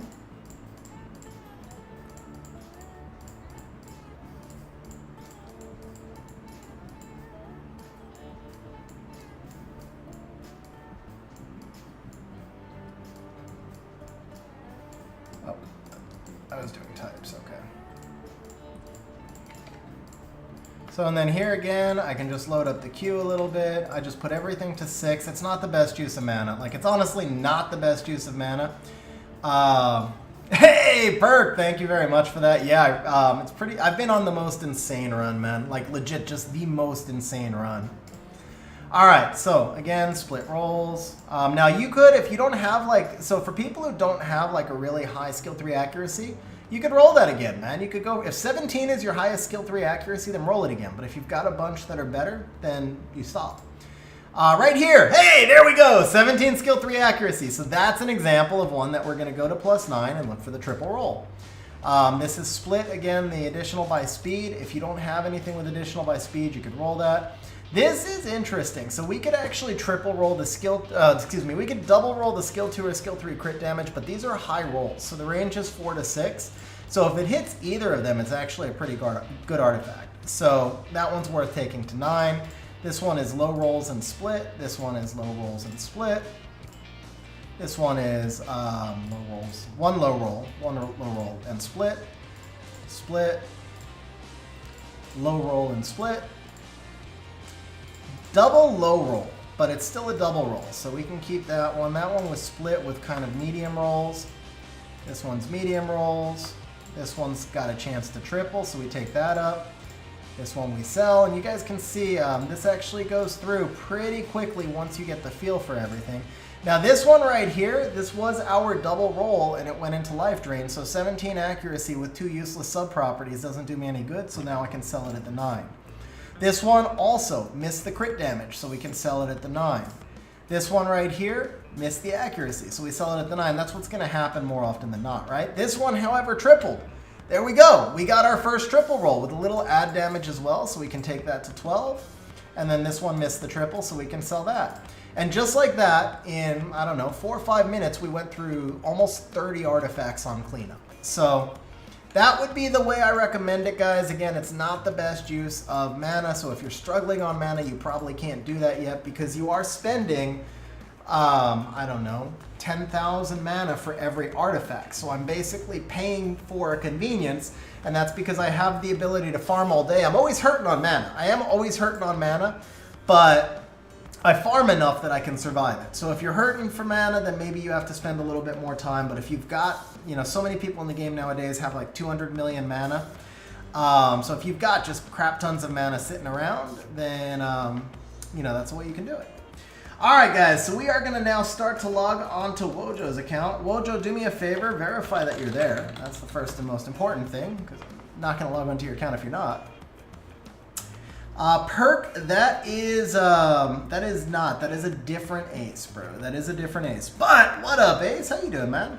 Ace, I did not pull Giana. We're going to be doing Giana on Wojo's account. However, I did pull Ongi. This is not his final build, by the way. This was just like me being crazy excited and slapping some runes onto him. So this was like, just, this is an inventory build. He is going to wind up with a much better build. Yes, sir. I'm on the craziest absolute run, man. I was more excited for Ongi than I was for the others, honestly. I was more excited for Ongi, I think, than I was for any of it. I think Lima was the most exciting LD I had ever pulled until I pulled Ongi, and then Ongi became the most exciting LD I'd ever pulled. I am going to use him in RTA. What I have not decided is if I want to use him in RTA this season. There's only 2 weeks left, which it's always really risky to try and work in new monsters that you don't have a great feel for. Because you don't know exactly when to draft them and stuff like that. So I don't know. I'm right on the edge of G3 right now. I lost a couple of matches. I was ranked 3 something earlier. So I'm right on the edge of G3 right now. And it's like, do I really want to take that risk? I don't know. Could he help me reach G3? That's the other thing. I don't know. So I haven't decided yet. What I know is that either way, I haven't actually had time. One way or another, I just haven't actually had the time to rune him for RTA. So first things first, I need to rune him, and then probably... The problem is you can't really use him all that much in Goodwill. Like, I would love to just use him in Goodwill and get a feel for if he's going to work for me there or not, but it's different matches. It's not the greatest. It's not the greatest example. So, okay, well, we were going to lose that anyway. It didn't really matter, but apparently I bumped myself. So let's turn that off, and let's turn this on.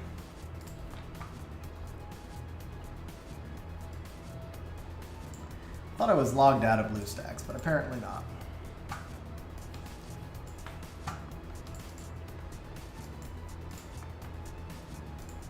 Thank you, Ace. Yeah, I'm super stoked about it, bro. I am definitely stoked about it.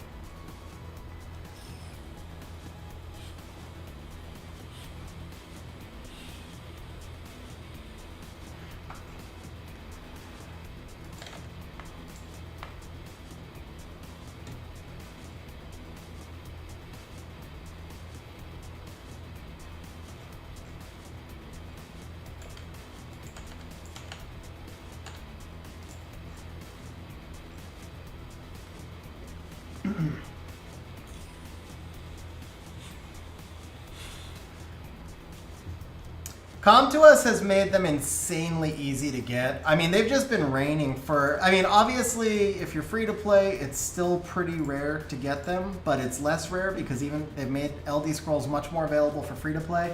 But if you're not free to play, man, it's gotten like just crazy easy to get. The amount of LDs I summon now. So like, I'm on an insane run because I've pulled a lot of really strong LDs. And I am definitely summoning ahead of rates. But at the same time, like, you know, it also has to be, like, acknowledged I'm not free to play. And I summon an insane amount of LDs. Compared to what I used to be able to summon, I summon so many more. So it's not a huge comparison, like, compared to where it used to be either. I probably summon triple or quadruple what I used to be able to summon.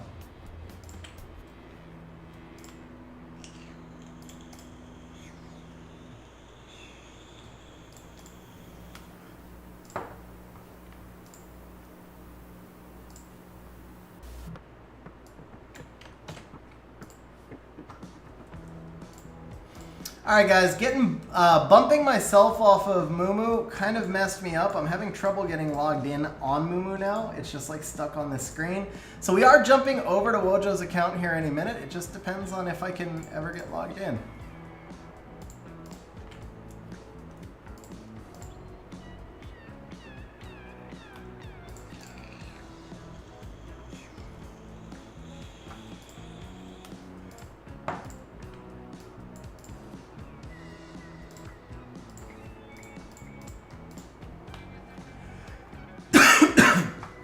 Ace, I gotta tell you, man, it kind of feels that way to me too. Like, I honestly felt For the first 3 years, it just felt like my account was cursed. And then, speaking of cursed, and then in the last like year and a half, I've been on an insane run. But in the last 3 months in particular, man, it's just absolutely nuts. Just absolutely nuts. Because it's not just getting LDs, it's getting really good LDs. That makes a difference too. Like, getting useless LDs doesn't really do much for you.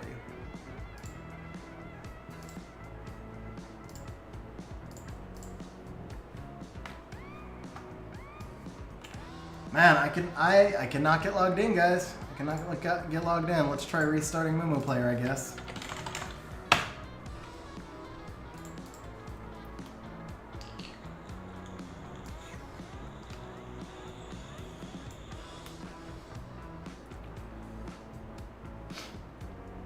Noir, Arda is, I mentioned this earlier on stream, Arda's somewhere in my top 3 for most wanted. I agree with you, he doesn't do as well nowadays as he used to, but he's still a great counter to the types of teams that I hate dealing with. So, should I like stop autoing this? This is, wow, this is like getting silly. Okay.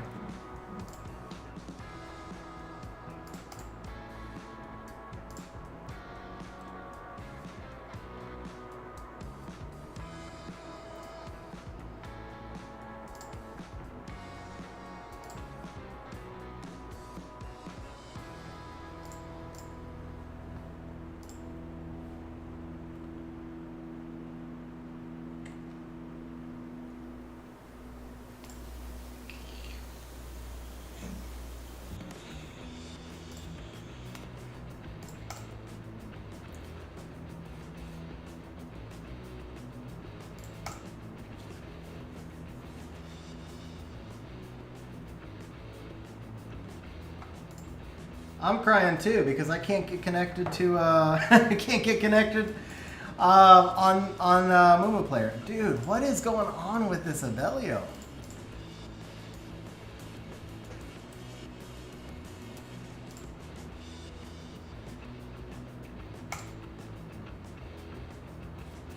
Cannot kill him. I cannot kill this dude. All right, there we go. He's got to die now, right?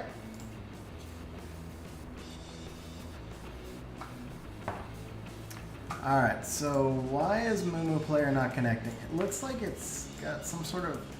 let's see. 087. It's saying it can't connect to the internet.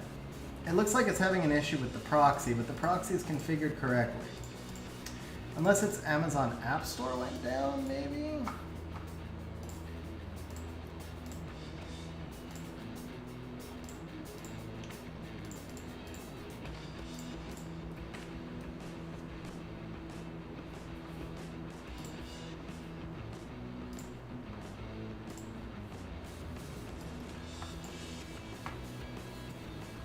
Oh, did we get outsped there? Yeah, well, obviously we got outsped there, right?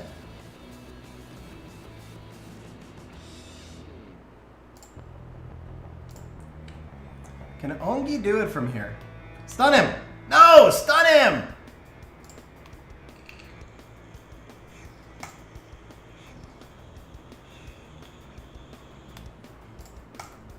How much heal do we get? How much heal do we get? Can he solo an entire team? Probably not. Probably not. No! Ongi, you failed me! You failed me, bro!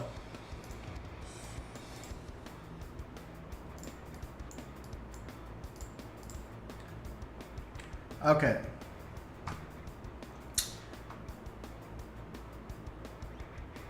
Alright, we're just gonna switch accounts on BlueStacks and then I will figure this out offline.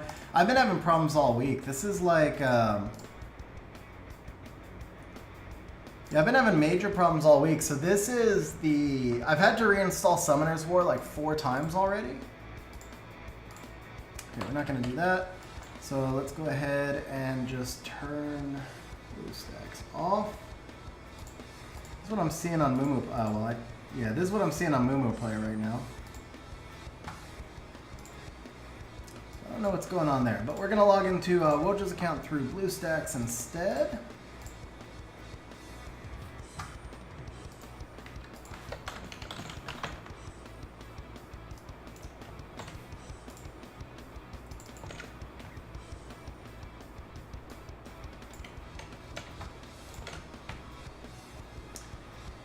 Or maybe we're not. I don't know if Wojo's here. He's not responding. We're certainly going to need a code.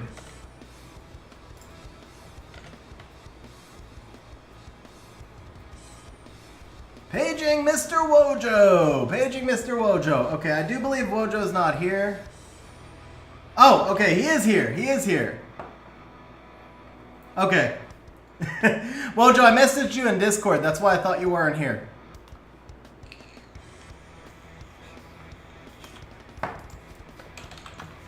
So I just need the code. Yeah, Sky. By the way, Sky, how are you doing today?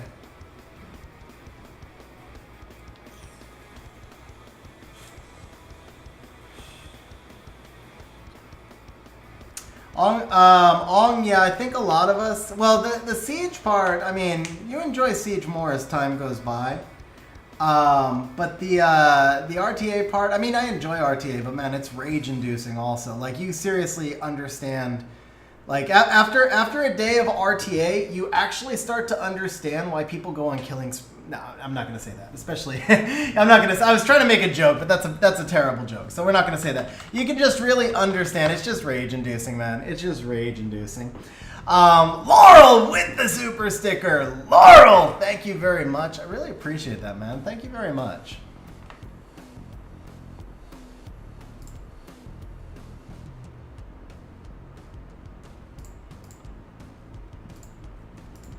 Yeah, but seriously, like you can just see like you can feel your own personality changing. Like you do RTA for a while and you just like you become so insanely frustrated. And just yeah, like I said, just rage inducing, like legitimately.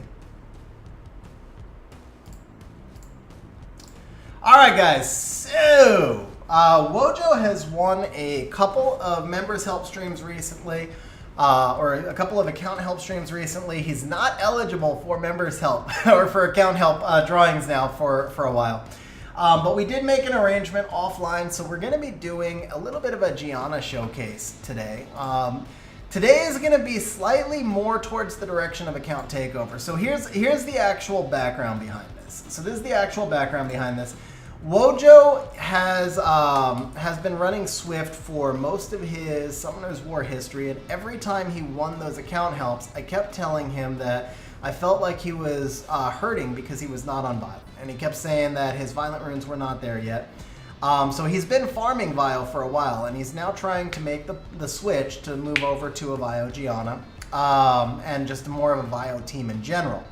So we are going to do some testing now with Wojo's account. This is basically what we're doing now is seeing if the advice that I gave Wojo was good. That's literally what we're doing is we're checking to see if the advice that I gave Wojo was good and if we're able to make a little bit of a push on his account. So we're going to be playing a Vio, kind of a more aggressive CC style today, but we're going to be doing it as like a turn 1.5. So starting off with the Giana, love the crit rate. Doesn't need so much crit damage, but I know that you said you were working on the runes a bit. Really good HP, would like a little bit more attack, but again, I know you said you're working on the runes, so I'm not going to try and criticize here. I'm really just talking about directions to go in. Solid accuracy. The Giana, I gotta be honest, I probably won't pick her as much as I should because I've never used her before. So there's not that comfort level as to like the right time to use her. And I know I'm probably missing some opportunities to use her. Okay, Ren's got really good accuracy. Looks like it's speed tuned. Yeah, I assume that. There's no way you were running her without the 95, yeah. That's actually a really nice artifact with the double accuracy. That's really nice. Be nice to have a little bit more additionals on this side, but yeah, overall pretty solid. So we've got two Verds right here. This Verd, the Revenge Verd, I definitely prefer on on max resistance. And I think he needs a little bit more defense, but I also don't think we're going to be using him that much. I could be wrong. We'll see how the drafts play out, but I feel like we probably won't use him all that much. I think we're going to lean more towards the Swift Verd, so shouldn't matter as much, but I would work on that max res build. Again, this is why I wanted to have Mumu player up, so I could show you the builds on my account as a comparison, but for whatever reason, Mumu's not working. So for this Verd, the Swift Verd has really solid stats. What up, Noah? How you doing, man? Okay, Coco. This is another unit I have very little experience with, but the speed tuning here, I know she gains some attack bar passively, but she's so much slower than the rest of the team. I'm not positive we'll use her all that much, but we'll see. If somebody goes like over wind heavy, I could see her being a nice pivot. So I'm looking at the information. Wojo also sent me some information offline, so I'm looking at your speed tuning on my other screen as well. Let's see, so and this is all tuned, let's see, 33 leads, so segment, okay. Nice build on the Douglas. Nice build on the Douglas. Got the right amount of attack, solid crit rate. I like the Douglas.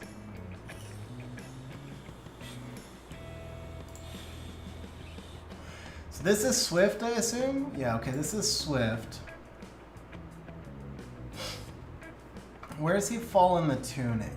Yogun. I think you messaged me about the Yogun separately.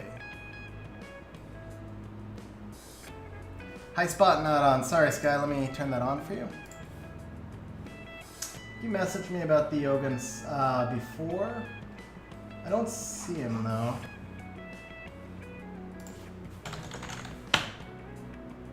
Old build from Swift. Okay, so you didn't. Okay, perfect. Got it. Okay, Oliver 241. Solid build, good HP. Okay, yeah, because I was thinking he didn't fit in. He was kind of like in the middle of nowhere. Despair Charlotte. Okay.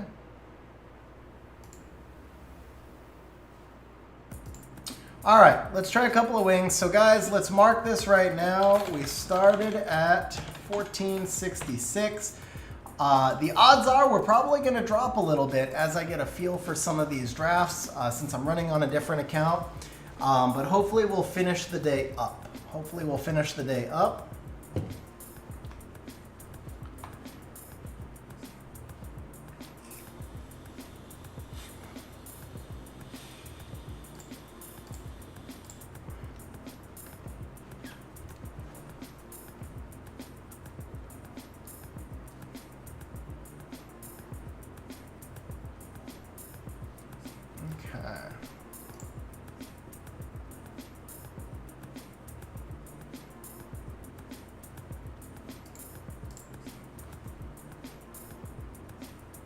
I'm going to be, like, honestly here, I feel like I should not have drafted the Giana. I feel like I drafted Giana because we said that the stream is about Giana. And because I'm figuring my last pick is going to be the Douglas. But I don't know. I feel like, honestly, that Verd was a better pick here. I feel like Verd was a better pick here. And I took the Giana solely because it was on stream. Because now what happens is if I pick the Douglas, I have to let the Juno through, and I'm not positive we can win like this.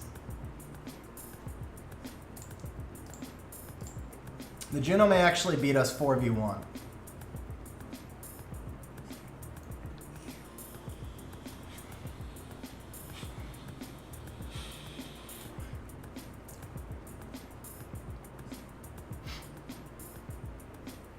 Or 1v4. I guess I should say the Juno may actually beat us 1v4.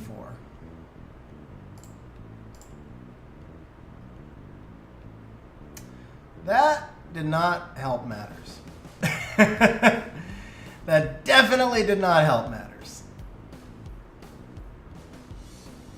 Nor did the double stun. Nor did the double stun. Okay.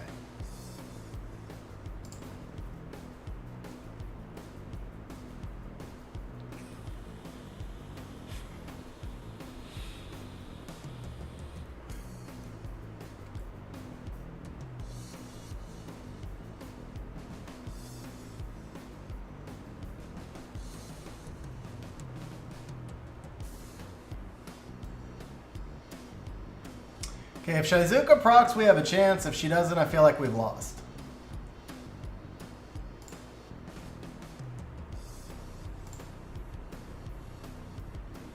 And the Giana procking lowers the Shizuka proc rate. Oh, never mind. Juno, you know what? Juno's got the strip, so let's hold the Soul Protect for now anyway.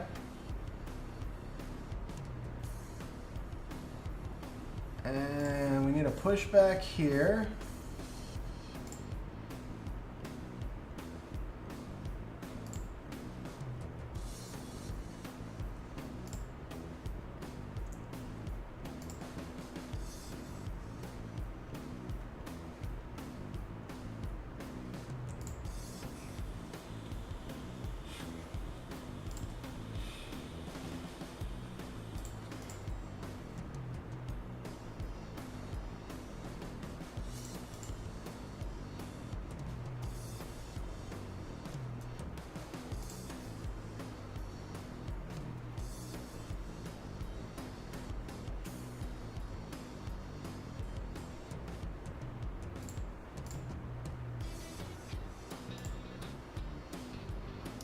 Yeah, I was wrong. We need a vampire Giana, bro. We need to switch this out to a vampire Giana.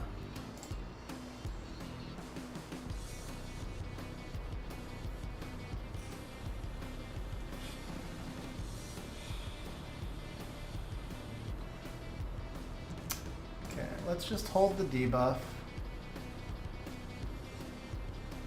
Oh, you would proc. You would proc.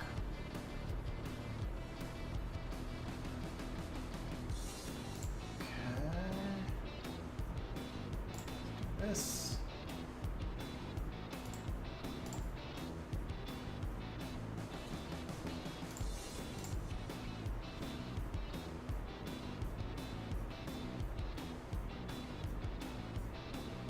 Really?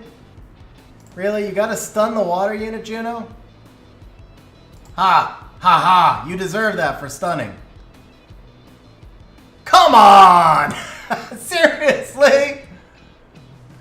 Oh, come on, bro. Come on. Oh, again, you deserve that for stunning, but I can't actually do anything yet, so. All right, there we go. Freaking stun my Shizuka twice.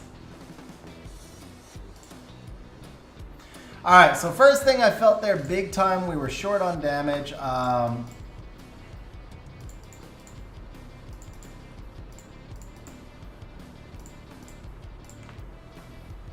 Bird does have to have that. 27, 28, 23, 27. That's a big drop. That's a big drop. All right, let's switch this up at least.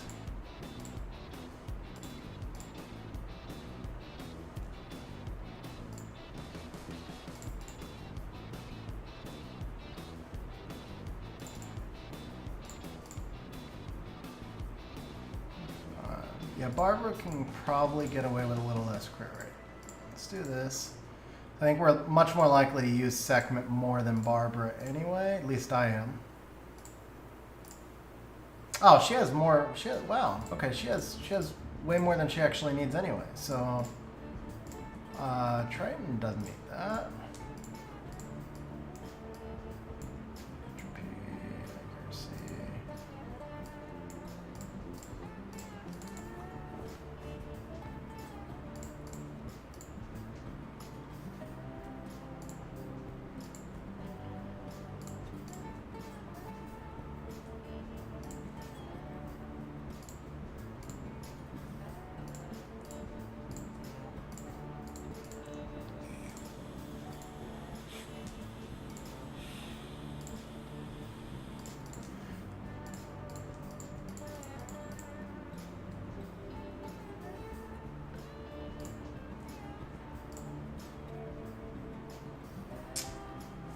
The Triton speed again.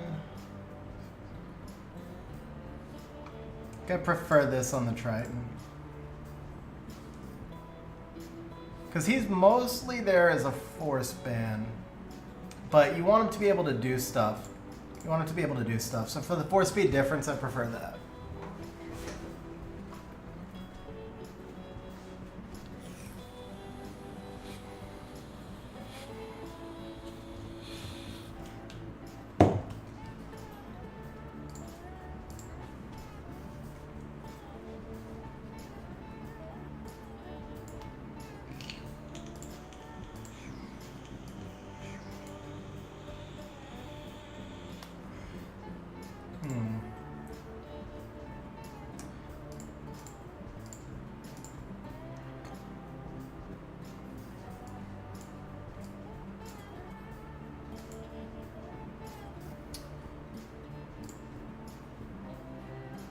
No Molong or Bulwark, huh?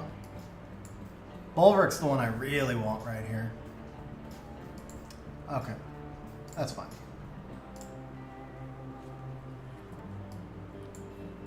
That hurts, not having the Molong or the Bulwark.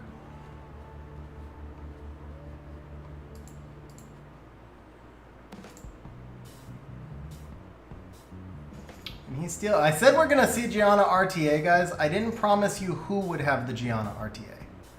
That's the thing. I made no promises about who was actually gonna be running the Gianna. Any Tetra, anything like that. Let's try this.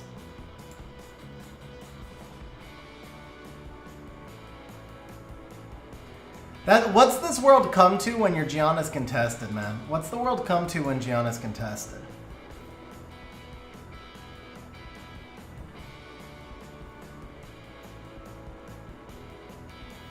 What does he ban? He's got to be afraid of Shizuka, but he's probably going to ban the Miles, right? Because Miles is my way to kill the Douglas. But I can pass back the buffs. Okay. He bans the Shizuka. That's good for us. Okay.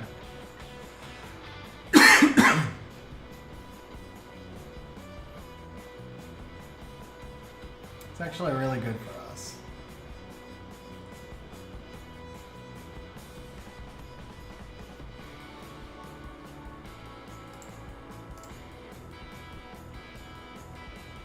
That was not good. Second straight match, man. Did she have no accuracy? Did I, like, miss that? Maybe she has no accuracy. We lose now.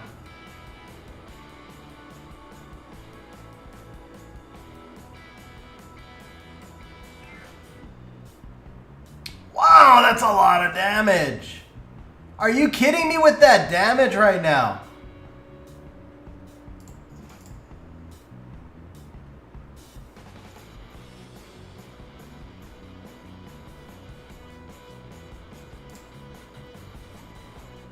You have no way to kill the Douglas, though. Dude, how did he? How? Just how?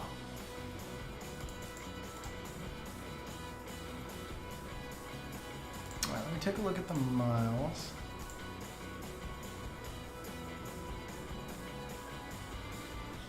A 30k Ciara bomb. And the segment. Yeah, no, it's just bad RNG then. Honestly, though, I think I lose that either way. What up, Shane, by the way? How you doing, man? I think I lose that either way, because even if we get the reset, I thought the Miles could handle the Douglas better. He did nothing to Douglas, so yeah, I think I really should have drafted first and foremost. I should have drafted. Sorry, first and foremost, I should have banned. I should have banned.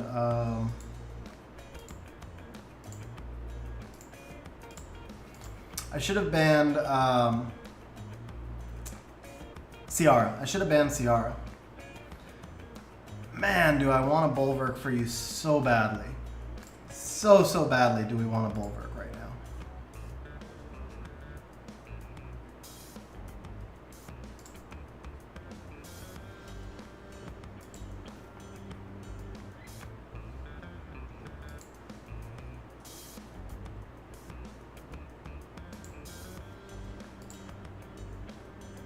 I can't do that.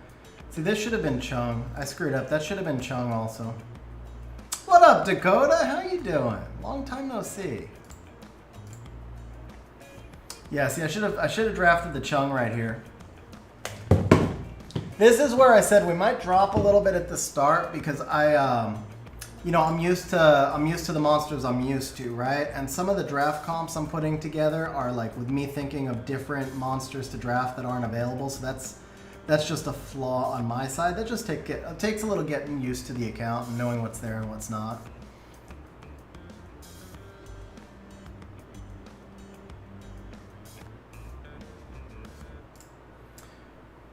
Okay, so first things first, I know you sent me the speed tuning. We gotta speed the Chung up. Yeah, Chung should have been in front of all of this. Let me see where the Chung is. 297. Okay. He also should have put Oblivion on the Nana. That was a mistake. He could have actually sniped the Nana turn 1 right there. It doesn't matter because we can't do anything. We literally cannot do anything right now, but he should have sniped the Nana.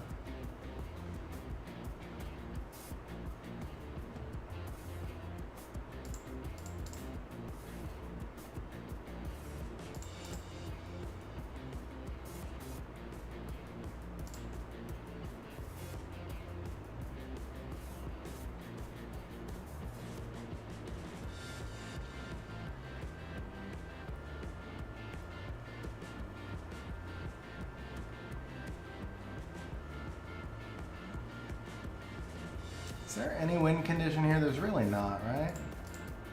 I guess. No. No, we missed the defense break. Well, actually, wait. No. Vanessa can revive.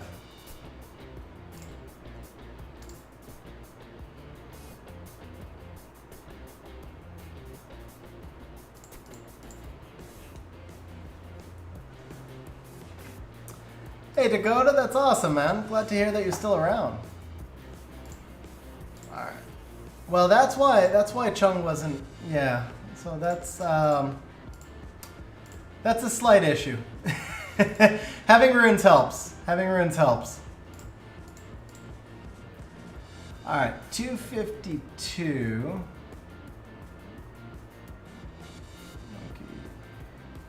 Okay.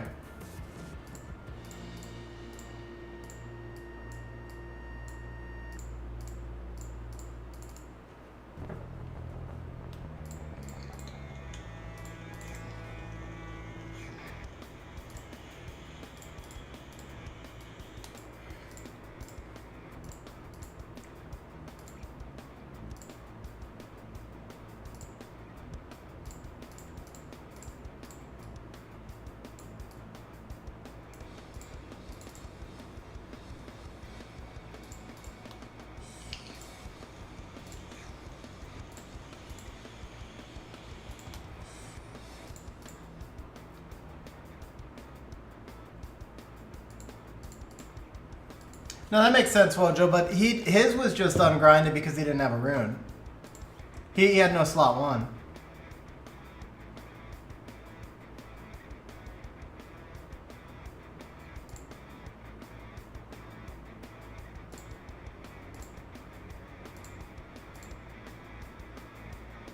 Oh, that's not bad.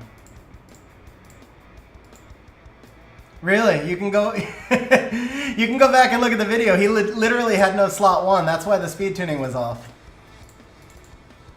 He was at 230 or something like that.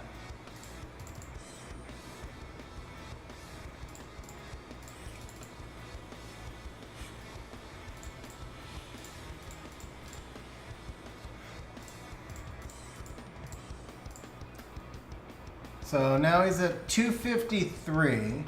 So your original tune was at 248. So 253 will put him up in front of more. That's a little fast, huh? Okay, it puts him in front of Praha. But the thing is, I need him in front of the Nana, man. So I need him at 299. So maybe you can go 2 speeds slower. Maybe you can go 2 speeds slower. Okay. That changes this a little bit. So we need 17 here. 10 crit damage. 16 we can't grind. So something like this, maybe we could grind this forward. Do we have a blue grind maybe? Let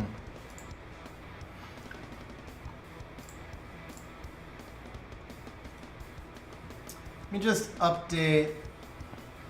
I mean, I'd rather have him in front of more than behind Nana. So if we had to do that, that's what I would do. But so if we add 4 speed here, he goes 268, no speed lead, 292 and 301. It's either 301 or 302. That could put him in front of Giana though. That's not good. Okay, so we do need to slow him down a little bit. First we need this rune to finish. This was actually a pretty nice rune for him, but we need it to finish.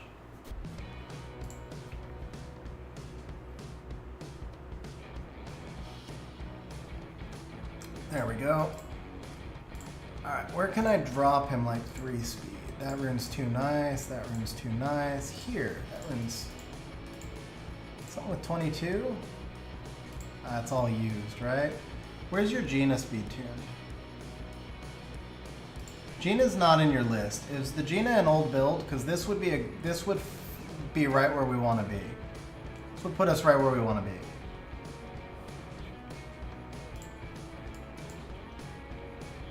Old build. Okay, perfect.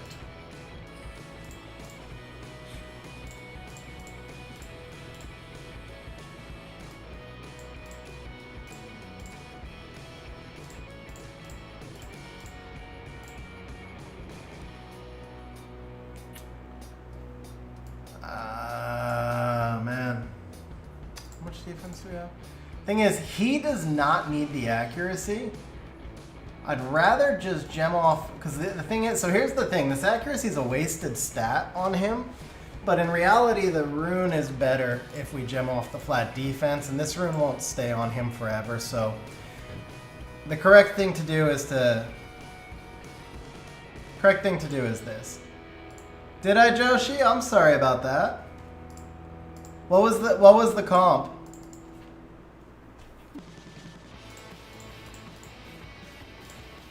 Okay. That'll work.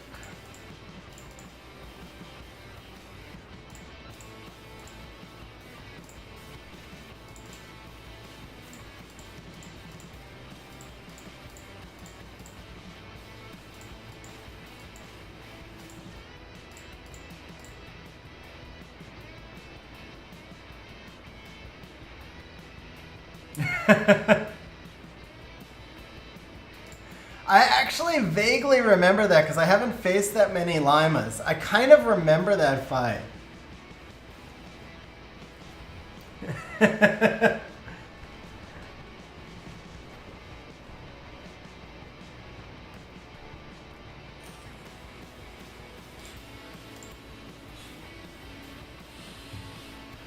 Gurker, okay. I kind of remember that fight. Ooh. Giana on Taurus. I'm not sure yet if it'll be this season or next. I haven't decided yet if I'm going to risk bringing it out this season. This could be a Coco match.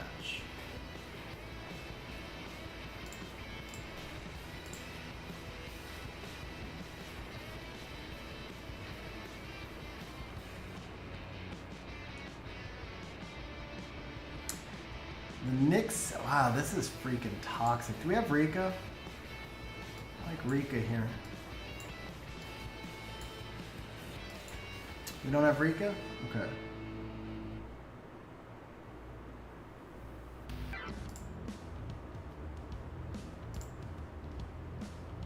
It has to be a second strip.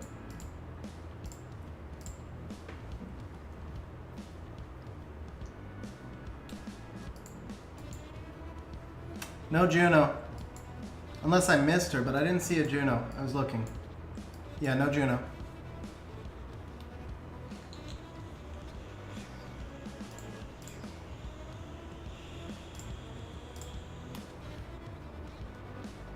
I don't see any real way to win this. Just got crushed on this draft, man. I just got crushed. I'm not getting enough damage in, so that's a big issue right here. Is I'm not getting enough damage in because the Giana bombs don't really do much. So I've got to do better about getting. Damage into these drafts. The nice thing is we get to steal the Antares buffs with the Shizuka. That will help a little bit. Assuming we live long enough.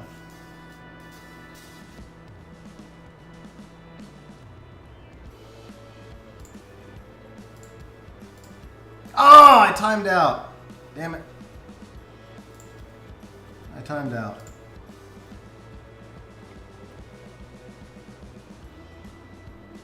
I don't think it's a bad thing. I mean, that Antares was going to be an issue.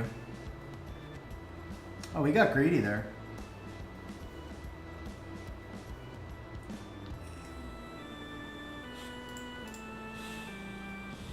No, I'm not on my account, Ahmed. I'm not on my account, bro.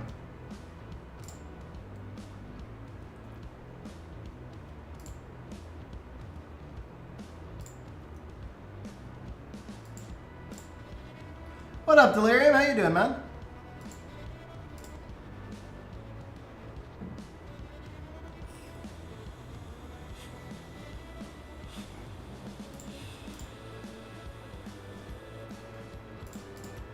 Hit the Diana. Glancing on the Diana, please. Thank you.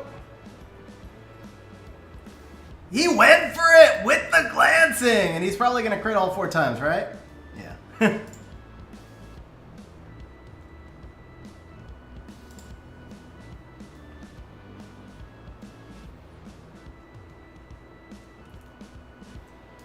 Antares is super due for a turn right here.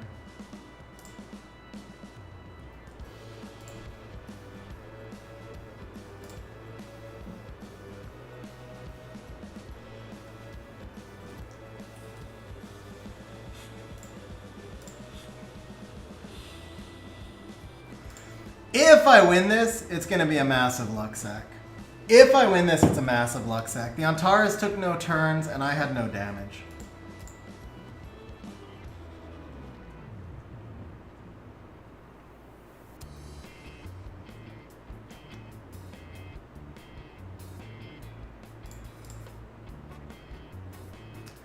Yeah, I almost feel like he deserved that, man. Like, I can't even complain about that resistance.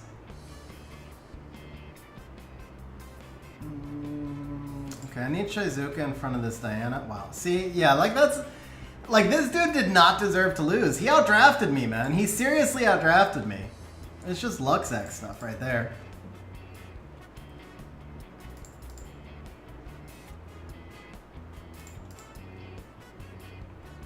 He may still win, though. To be fair, he may actually still win.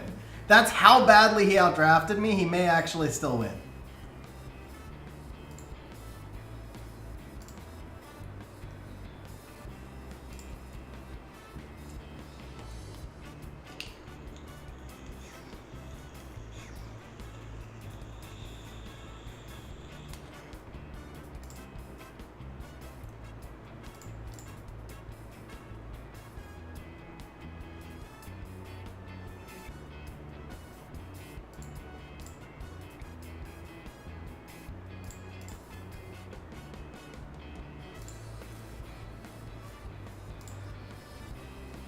When this dude breaks his phone after the match, I will understand. Antares could solo right here, though. Antares really could solo. We have 7v2, but the Antares could solo this. And deservedly so. Like, I actually feel like it would be fair if he wins. Yeah, let's go down.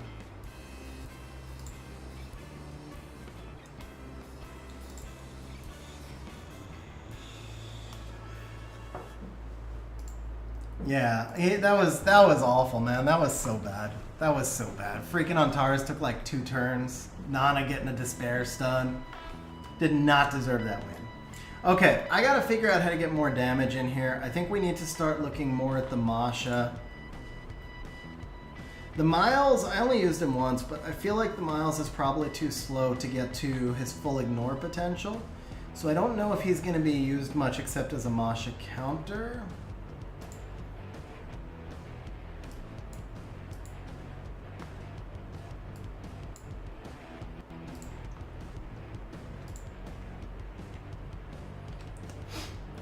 But we needed so much stuff to go right there, so it's just lacking a little bit of damage at the moment.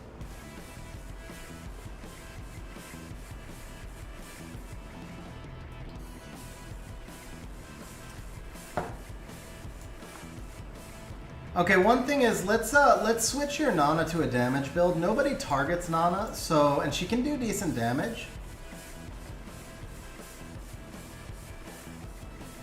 Yeah, Wojo, there's nothing wrong with... I'm not criticizing the Miles build, bro. I'm not criticizing him. I was kind of talking out loud as far as how I get more damage. I'm just trying to figure out how I get more damage.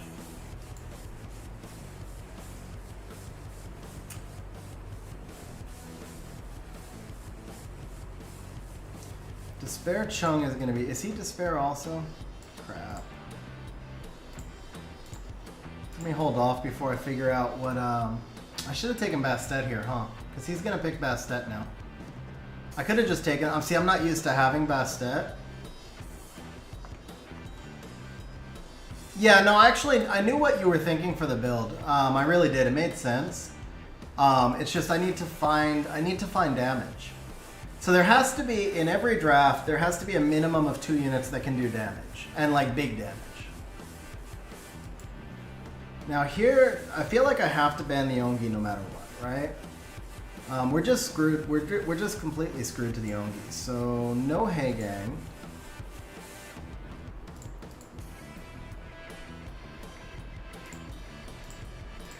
Let's do this. Oliver should be. Oliver does not need crit rate or crit damage. All he needs is lots and lots and lots of tank stats plus 85 accuracy. All right, yeah, we lose this. We lose this 100% of the time. Maybe not 100. Maybe we have a chance, but Should I have just banned the... Maybe I should have just banned the Riley there. Maybe I should have just banned the Riley and taken one hit from the Ongi and seen if we could survive. Because the Riley Gurkha is gonna wreck us.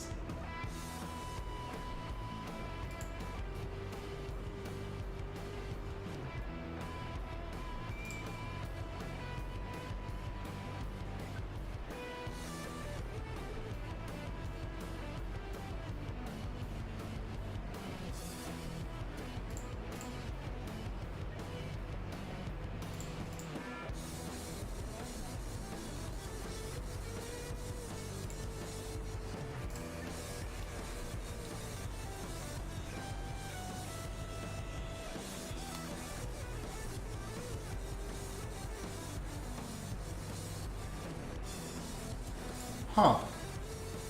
So that right there, if this Verd was on max res, that was like a win condition. He's dead to the dot, I think. Let's just do this. Verd's in front. Let's do this, actually. Let's just make sure he dies. Let's do this.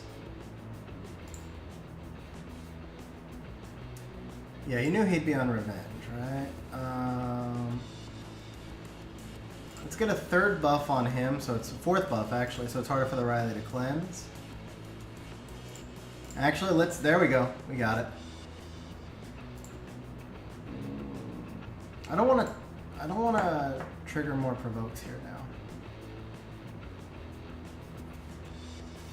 now. I can just ignore him for a minute. Okay, we gotta get you reset. Nope, we don't. We don't gotta get you reset. Dude, what is wrong with your freaking segment, man? Every fight. Every fight.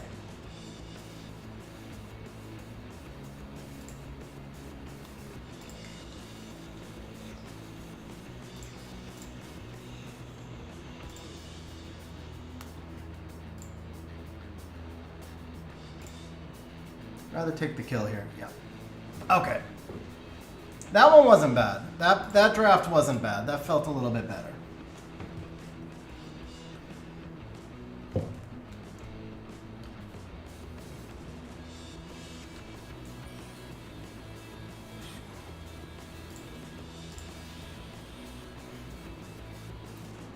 So Benjamin, I'm having problems. By the way, Benjamin, I'm having problems with Mumu Player. Normally I would have my account up, but...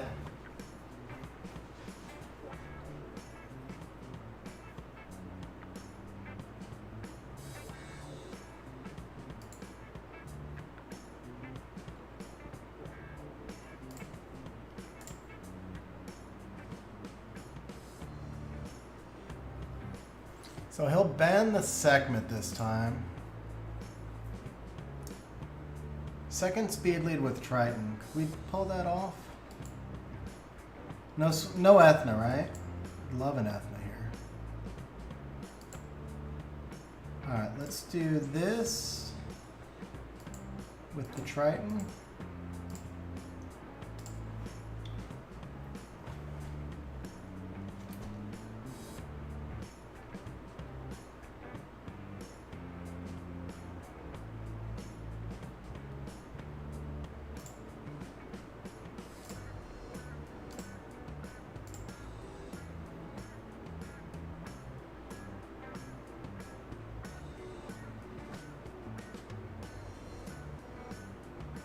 Okay, we're gonna bring her out and give her some runes.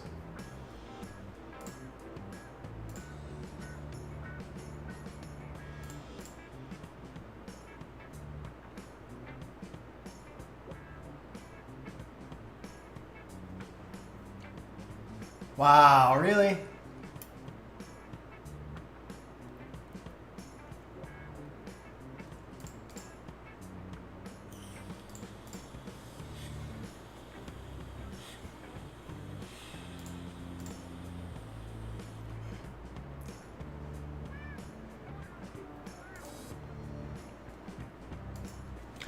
Okay, that worked really nice. Oh, crap. Ethna. Let's get her some runes. The Triton worked really well there, but I do feel like Ethna was maybe a slightly better pick.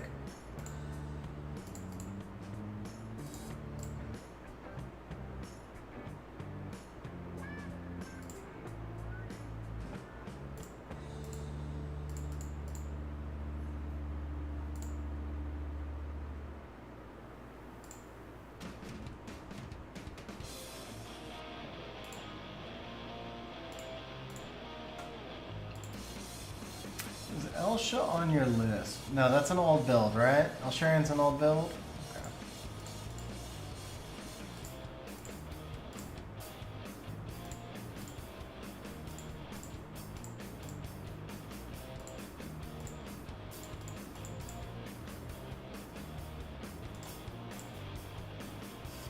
Well, the Yogan we know is an old build, so I can take his runes, that's okay.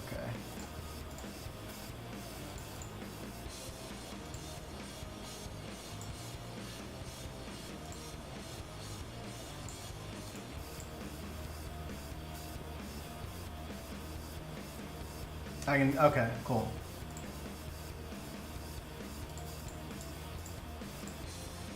Okay.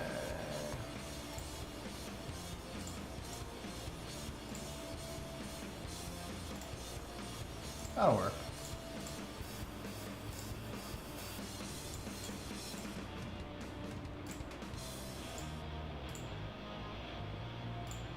Barbara's not skilled. Okay, that's good to know.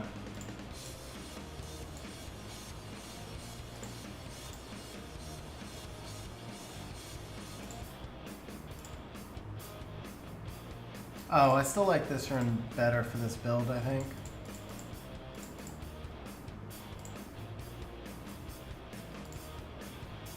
This rune's better, though.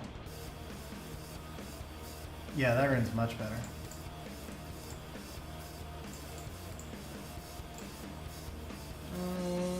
No, the rune we've got here is better. Try it. Yeah, no, this rune's better. Okay.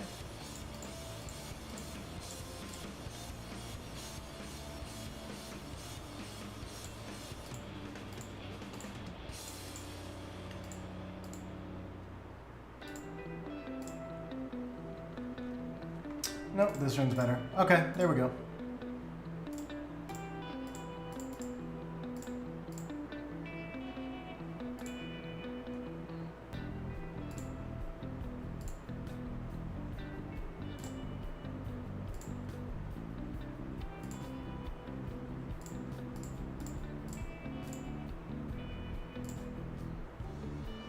Ooh, that's not bad. That is not bad. Okay. Yeah, it's not a bad build.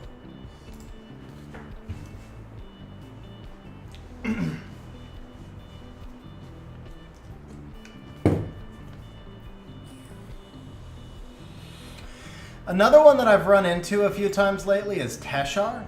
Teshar is interesting. He gets a strip into a stun.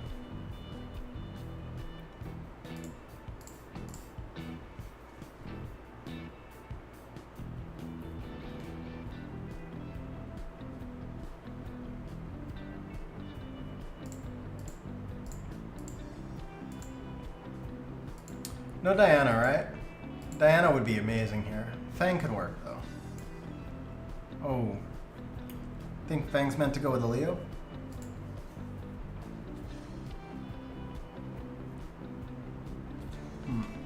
I don't know, though. With the Charlotte would cycle the Fang a lot. I guess I could just Giana. So what happens if I Giana and ban the Oliver? I think we can deal with the Juno. He has to give me the Nana, right? But if I ban the Oliver, he gets the triple snipe. So I need to ban the Bulwark.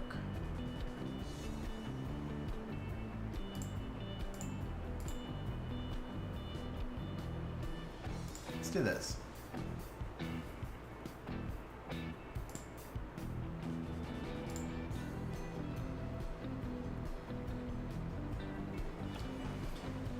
Yeah, I mean, I'm still a huge Fang believer, man. I've had a couple of crazy Fang solos this season.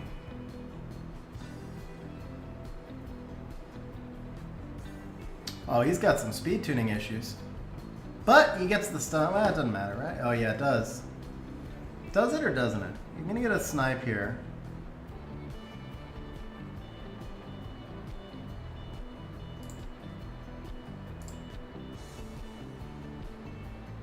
Oh, that was big.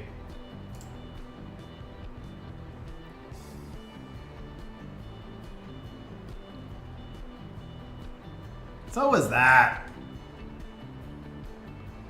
Keeps landing stuff.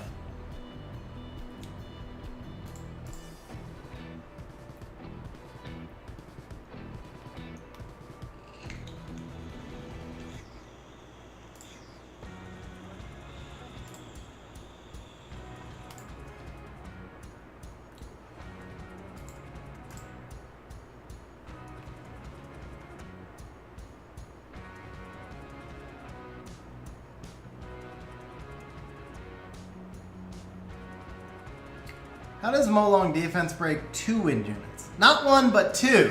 And then the Icarus procs. Very nice. Very, very nice.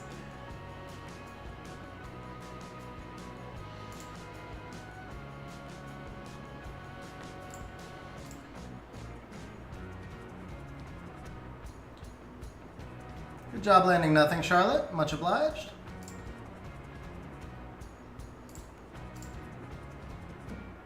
Nice resistance by the Icarus as well. Hey, resistance by the Molong as well. Can we call Luxac on this one yet? Is it fair to call Luxac on this one? I feel like it is. The counter for good measure. And Tony, I am not on my account. I actually don't have Miles ruined on my account. We're on Wojo's account right now. But generally speaking, Miles needs to be on your fastest violent shield set with as much HP and attack as you can give him. Crit rate, crit damage don't matter. Accuracy is helpful, but I know some people run Miles max accuracy. I personally don't feel like that's a mandatory thing.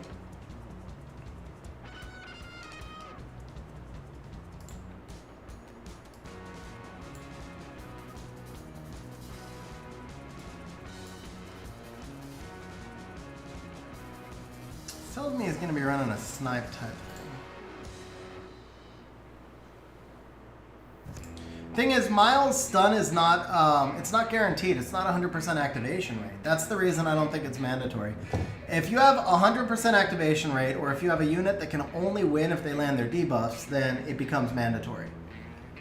The rest of the time, it's more of a balance.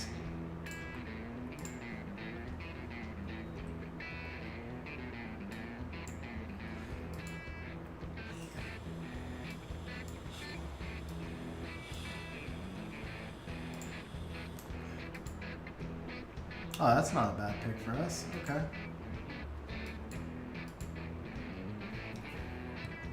I want the Viovert here, right? Where's the Vio one?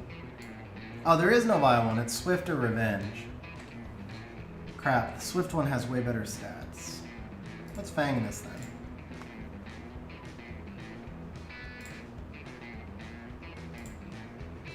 If we do this, he has no damage. He either has to give me Luis or Giana, right? If we do this, he has no attack buff, though. That probably matters more. Yeah.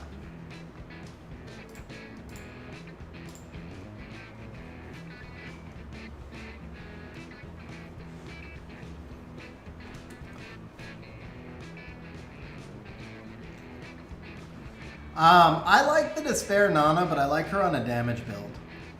I feel like the damage build's actually pretty important for her.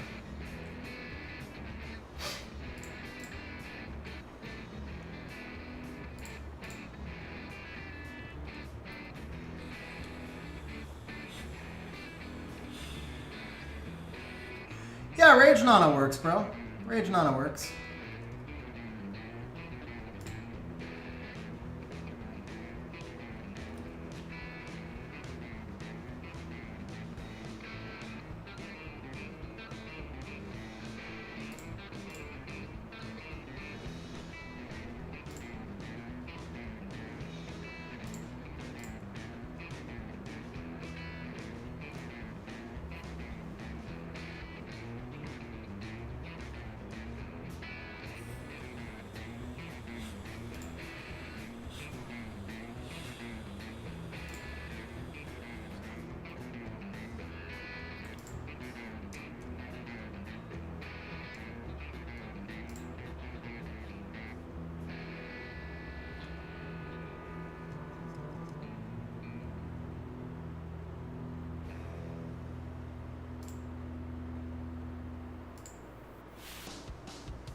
Oh, resisted. I'm sure she has no accuracy. That's fair.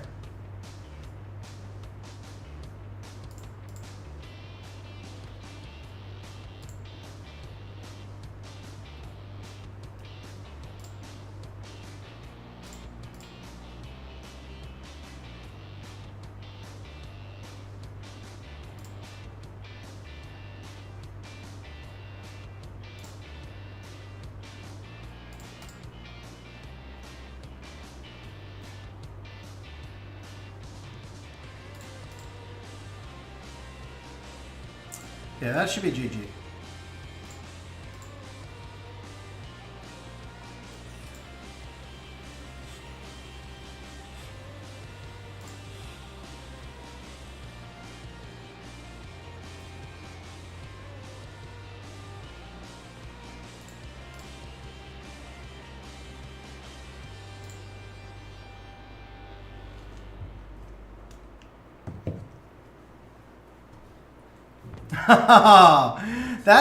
See, that's smart, man. Don't skill up the more S1. That's smart.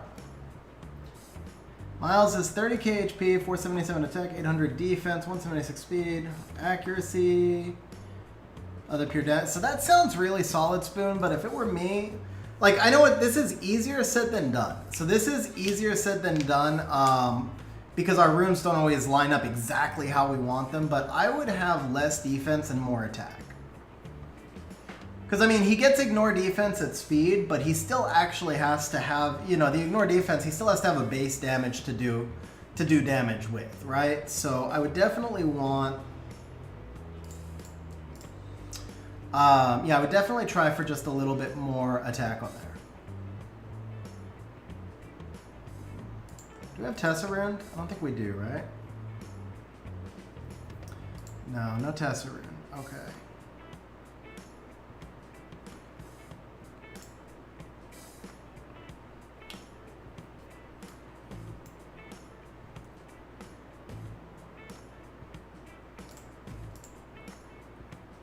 Tessa's top row? I missed the Tessa? Okay, cool.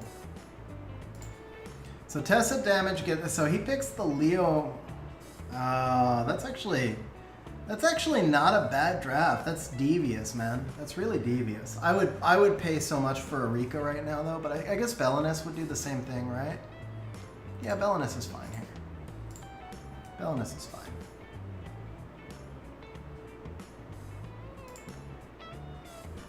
Does he ban Belinus or Giana? If he's smart, he bans Belinus. But then he gives me Giana Shizuka. That's not bad either. We need to get rid of... I guess we just need to get rid of the Masha. Yeah. Oh, he does ban the Giana. Okay.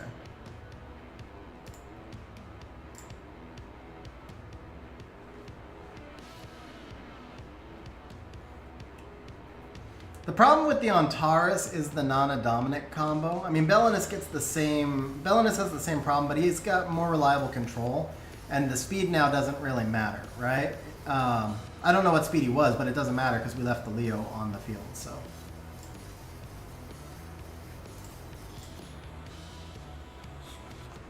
Really, bro? And the Diana stuns me? Oh, come on. Come on. Not cool. That's GG already. As soon as that Diana resisted, the game was over.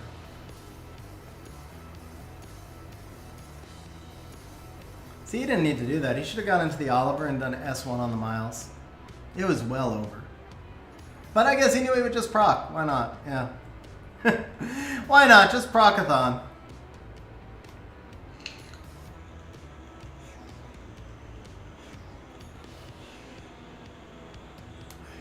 Really, bro? Alright, can we call RNG Luxac yet? This is a max res quadruple violent Diana right here. Max resistance quadruple violent Diana.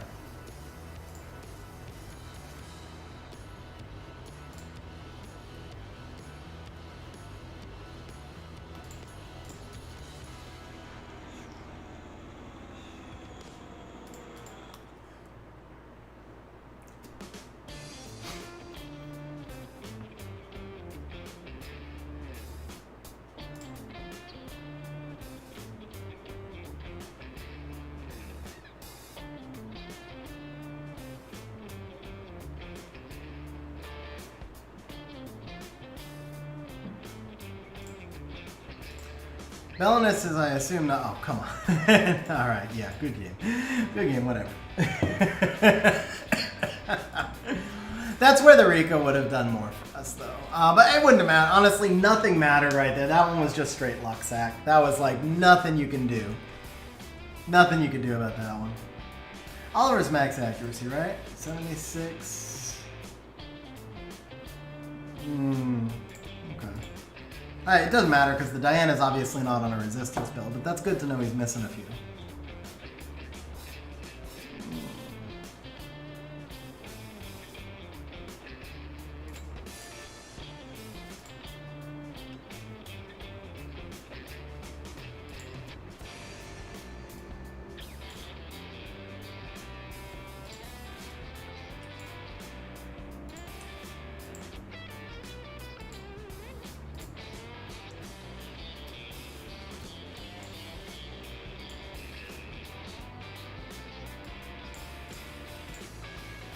Let's try out the Coco. Let's see what she can do.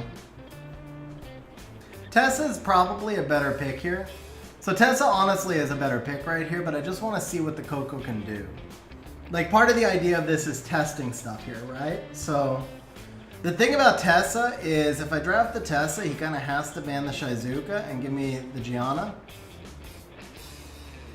That's interesting. So he's bringing that to... So the Giana's getting through, and probably the Shizuka is also. So he's banning Coco or Oliver. He's banning Coco or Oliver. Which one does he ban? He bans the Coco because he's got the Masha. He bans the Coco because he's got the Masha. So I'm going to get the Miles to stun the Masha. Yeah. So we need a Miles stun into the Masha. I don't know how we kill the Tetra Juno combination though.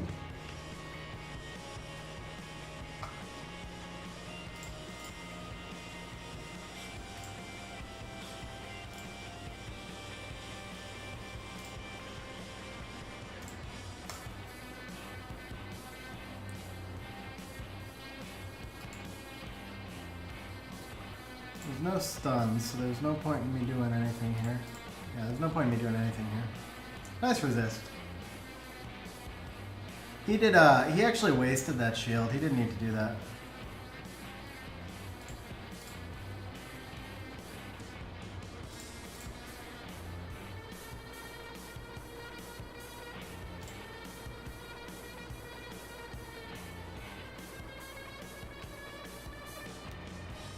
Alright, if you, yeah.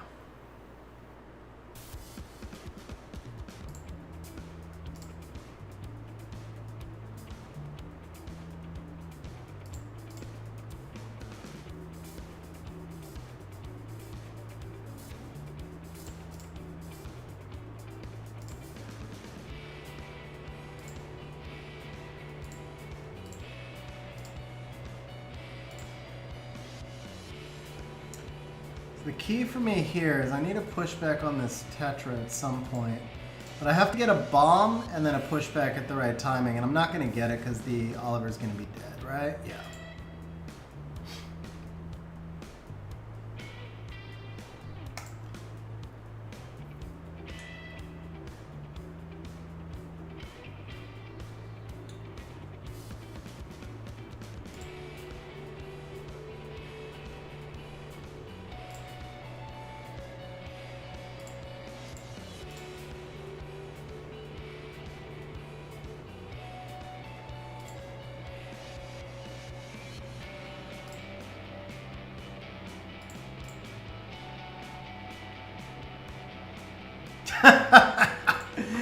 Oh man, it's gonna be one of those RNG days. I mean, we lose this match either way. Like, we lose this match no matter what.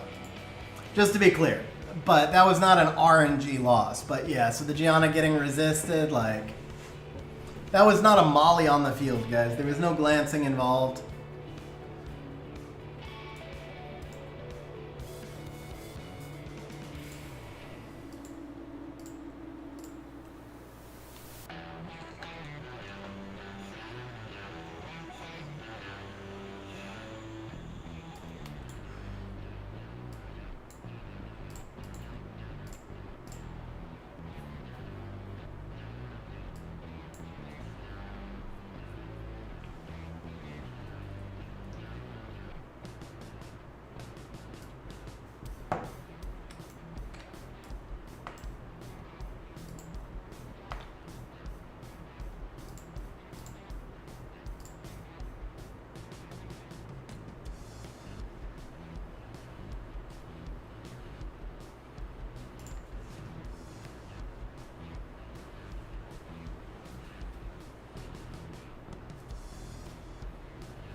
So right now I'm just experimenting with different things to see if we can get some more damage into the comp, basically.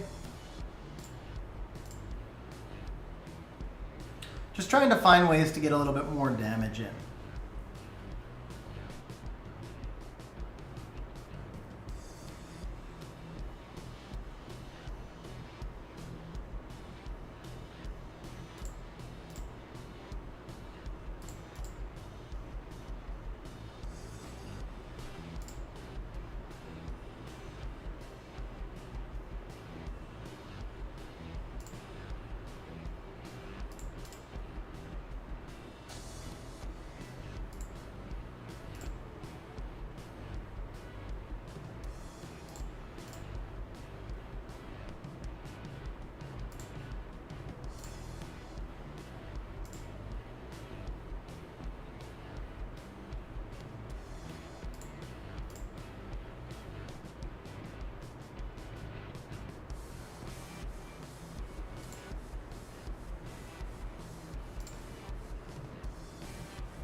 That one felt a little better. I think the Praha could be a good addition here.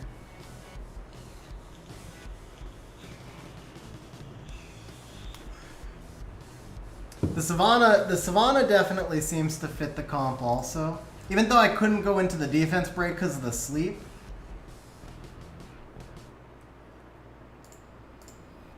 You know what, can we hold the Giana for a little bit longer here too?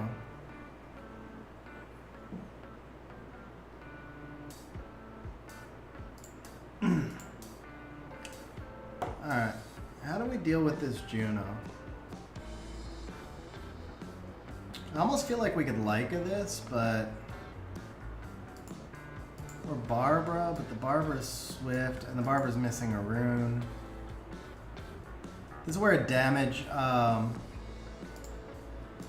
this is where the, Savannah's a bad pick there. This is where the damage Nana was the play.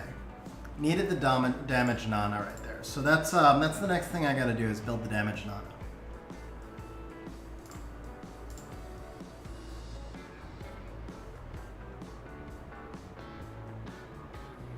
Praha should do okay against the Juno. The ragdoll cuts are gonna hurt.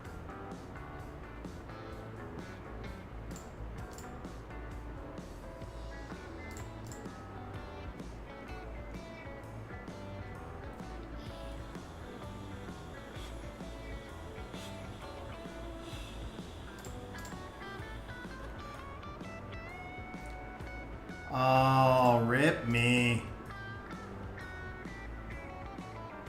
Wow, man. Just keep landing everything, why don't you? Good proc, at least.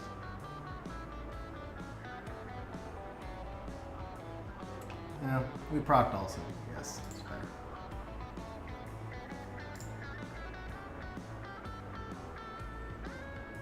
That's not good. Woos is in front. And Woosa procs. That's GG, right? Because he's got Torrent. Well, no, he's reset. Actually, he's reset. So if he doesn't proc...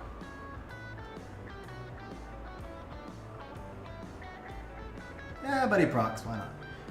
Was he not in Torrent range or something?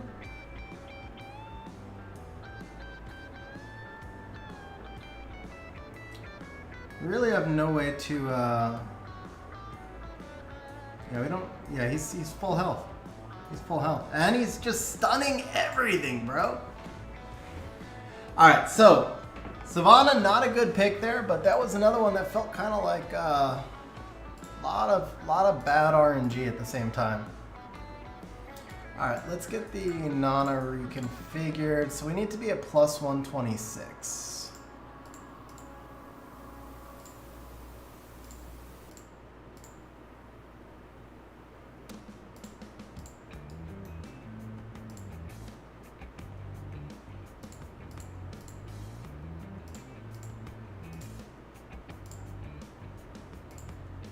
This is a great re-up target. You mind if I re-up this, bro? That's a great re-up target for us.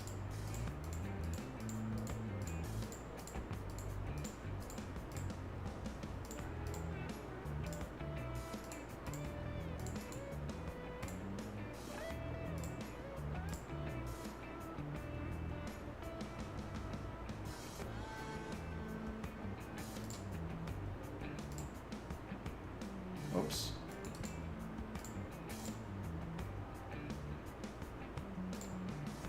Oh, that's a nice rune. Okay, perfect. Yeah, I mean, I'll take the first thing that's usable, because we're not speed tuning at anything crazy, so it doesn't have to be like an OP rune, it just has to be usable. Like, literally, that's it.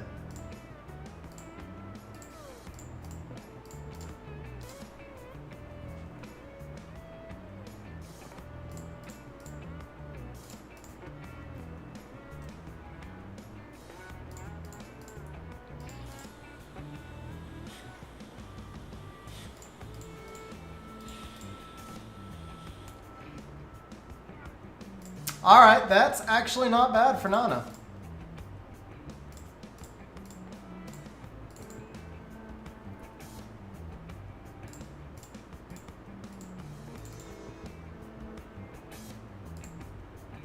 Yeah, that's what I'm saying, man. That's actually pretty sick. That was 4 re-ups too. That was 4 re-ups. Oh, that's not the one. Let's go back. That's the one. Look at that. That's actually amazing for Nana, bro. It's actually freaking amazing for Nana. It's also great for other oracles. That's just an amazing rune, honestly. That's an insane rune. All right. Let's see here. We don't need it that fast, I don't think. Well, actually, let's go with an HP 2. See what the best HP... Lucian doesn't need an HP slot, too. Okay. That's nice. Yeah, that'll work.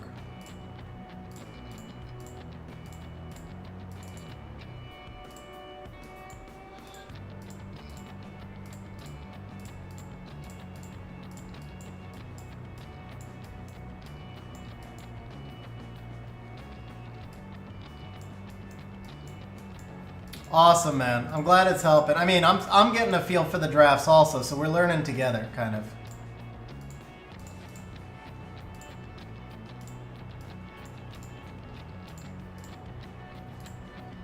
Biggest thing is we just got to squeeze a little more damage in. I feel like the drafts themselves, I mean, I definitely have room for improvement as I'm learning your account, but the drafts themselves are not bad. It's just, I just got to find some more damage in here. 20 speed.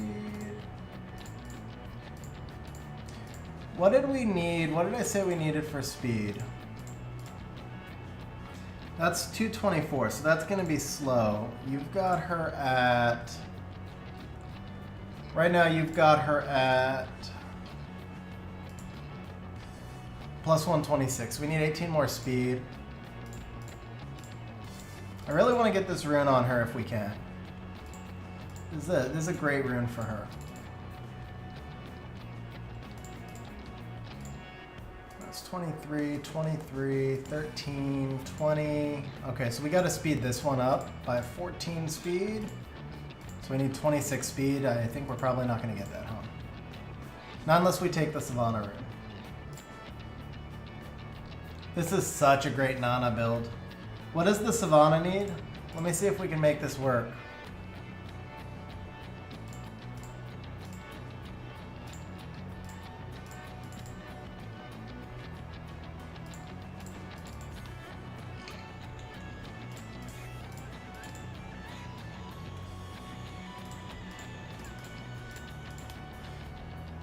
Okay, so Savannah, she was on an HP 6.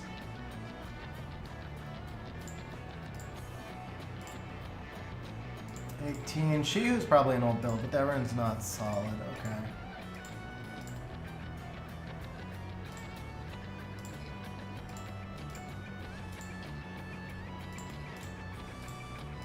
Okay, so that's 21. If we could make up 4 more speed somewhere off a will rune right here. Yep. 15.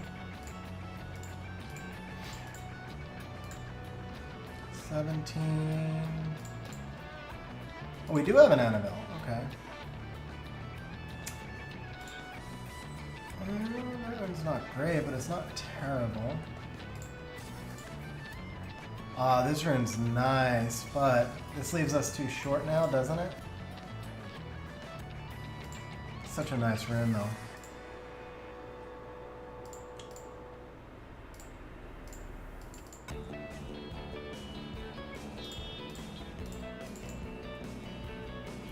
Got it. Okay, that makes sense.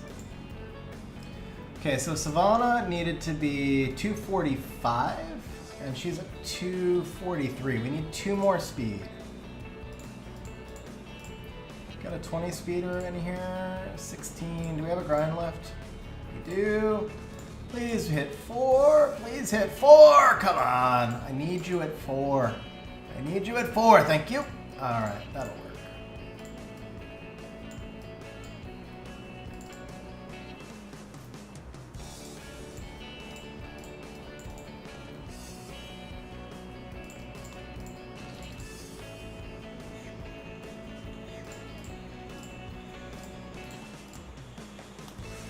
Okay, 245, so that's what I have you... Yeah, so the Savannah's back at 245, got her onto an attack 6, which I think will help because we're hurting on damage.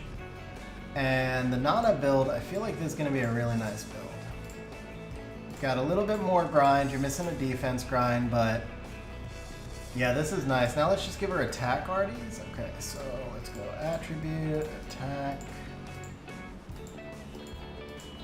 Damage on fire, probably, because we're going to use her to try and kill Junos a lot. Damage from dark. Damage from wind. Damage on fire. That's not terrible, but probably not ideal. How about just some additional damage by HP?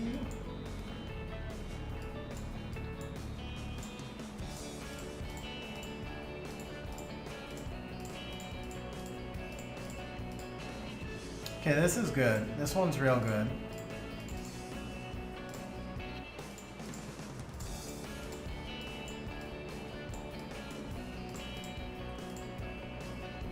This is good. I mean, she doesn't have a lot of attack, but it's better than the other ones. We'll take this. That's fine. Maybe we can change the defense plus up and get a lucky hit once those are all maxed. Okay, we'll do a couple of wings while that's all maxing up. Should be the Nana build. I have no idea the efficiency, but it looks like a super efficient build, honestly. A couple of runes in there hit great. The quad roll accuracy was like the dream freaking rune. That was like the dream re-out for her, man. 33 accuracy. We still get crit rate, good attack, good everything else, right?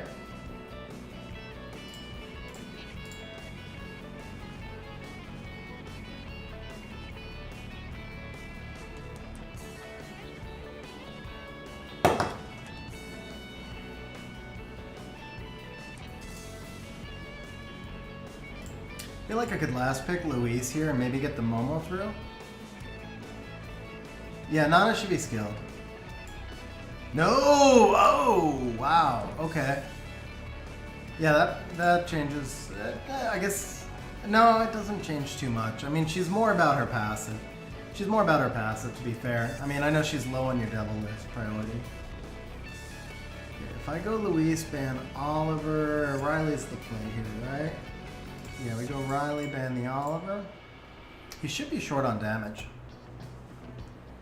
And he's trapped between letting me have Shizuka Giana or letting me have Riley Coco. Yeah, so he lets me have Shizuka Giana.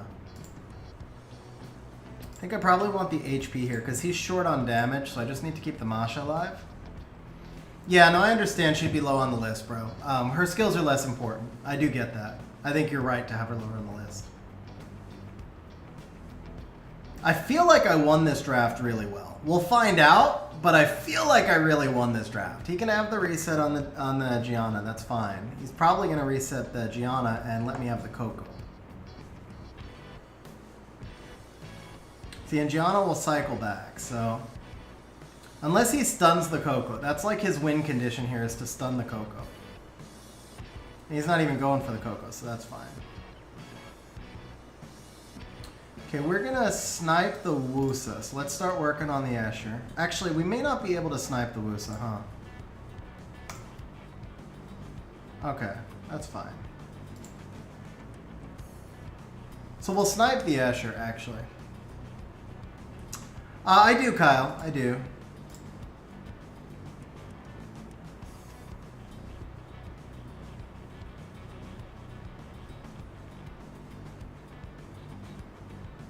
You know what? Do I snipe? Actually, I need to snipe the second, don't I? Yeah, let's do the segment.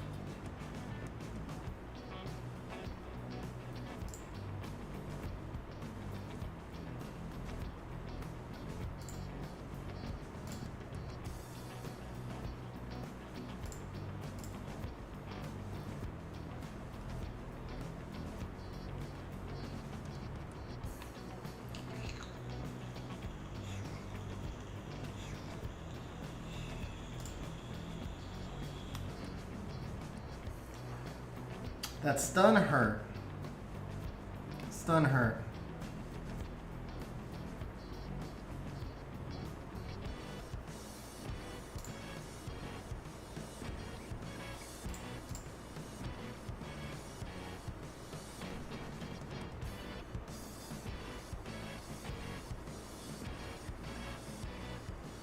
This is literally the first time I've ever used Coco, to be honest.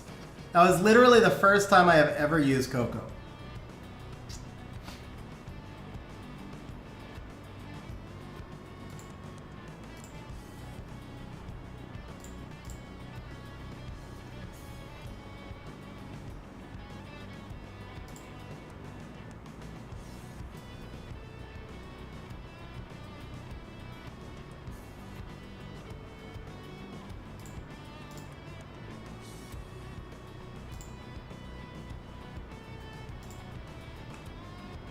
I would have liked the Soul Protect there, but I think we're okay. Yep.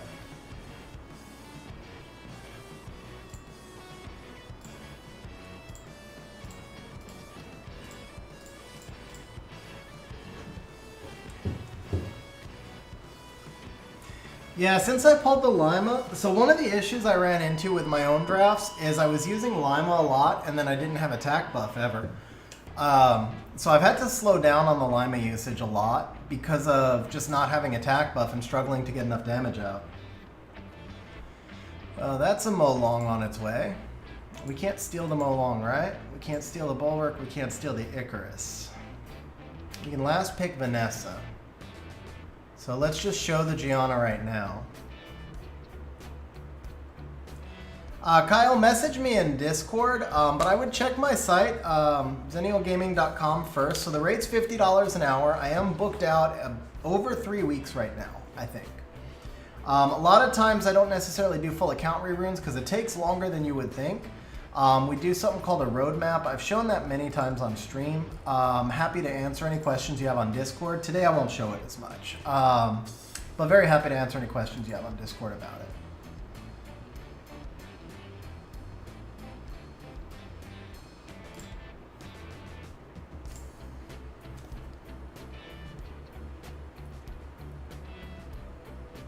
Do I like the painters in RTA? I wish the painters did not exist in the game, to be honest, because they changed the meta to a lot more of a CC type thing, but I mean, they're really strong monsters. Obviously, they're all really strong monsters. Chung, Noel, Heigang is the most useful, and Chung is the strongest.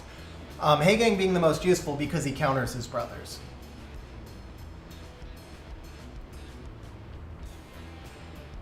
Okay, we have multiple ways to deal with the Kinky.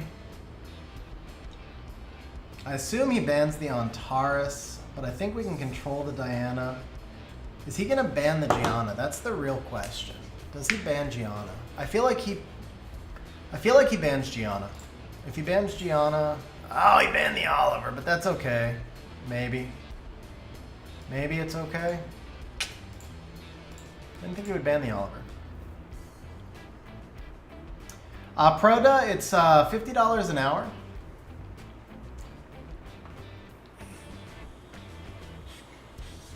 Of course, I do the community help streams also. So those are done by drawing, but I do 2 community help streams a month.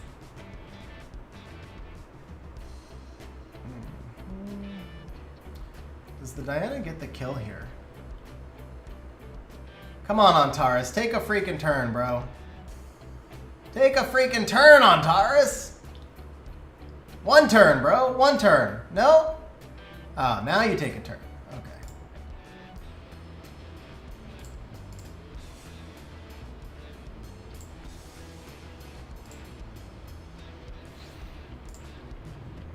Oh, that was clutch. That was clutch.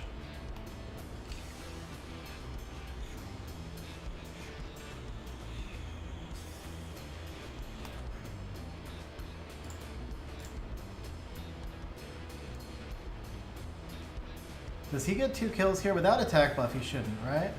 Yeah.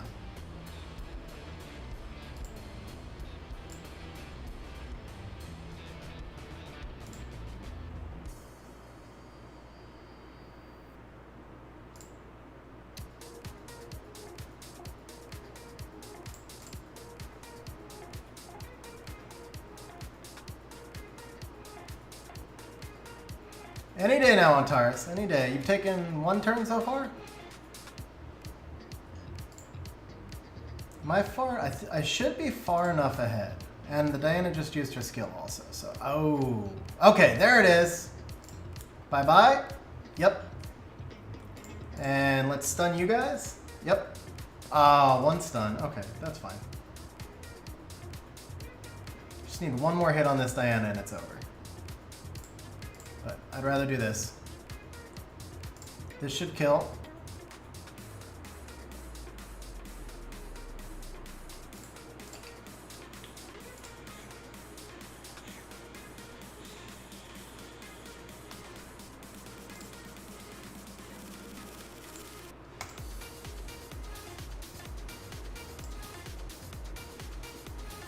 So the immunity there obviously is for the revenge defense breaks, because he has his S2 back.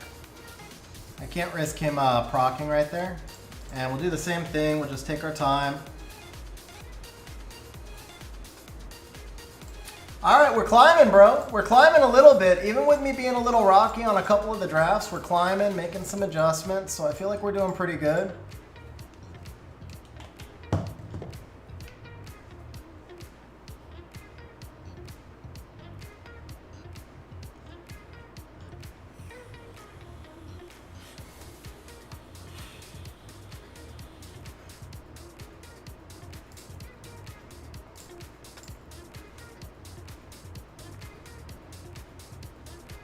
I assume Molong Bulwark. Anytime someone first picks Riley, you would assume Molong Bulwark. I probably should have taken Nana there, actually not Shizuka. Yeah, I think the Nana plays better here. Ooh, that changes things. This is an Ethna match now. So those Elsharians, when somebody picks Elsharian right there, it's almost always a really fast, really squishy Elsharian.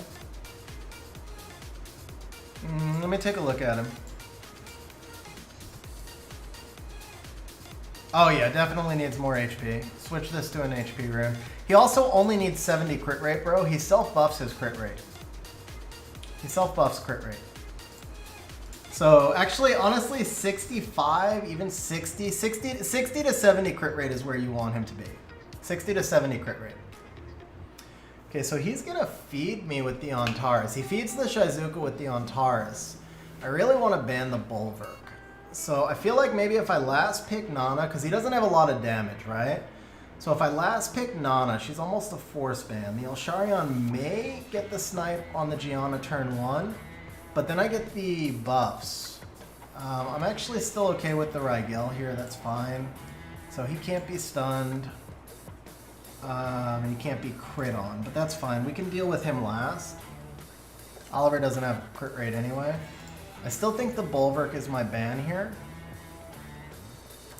Although, yeah, now the Bulwark is the Bulwark the ban. What if I take away his attack buffs? I feed the Bulwark with the Shizuka. But I can control the Bulwark. You know what? I can control the Bulwark with the Oliver. Ah, okay, that's fine. That's fine. I can control the Bulwark with the Sekhmet and the Giana. Well, mostly with the Giana. I just have to keep the bombs on the Bulwark, and then keep the Elsharion controlled with the Sekhmet. That should be okay.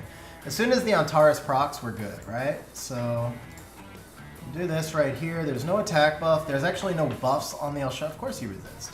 Dude, of course you... Oh, well. He gave me the buff right away, though. That's nice, at least. Okay, let's do this here. We can go ahead and stun the Bulwark. And let's put out some defense breaks. And let's just spread the wealth. Oh, come on! Really? Really? Oh, that's a rip. That's a rip. Oh, bro. Bro. And Antares just ignores the stun also. Nice. Nice. Antares is like, nah, don't matter. Don't matter. It's okay. Damage Nana gonna do some work right here. Damage Nana's gonna do some work right here. Okay, let's get a stack first and foremost.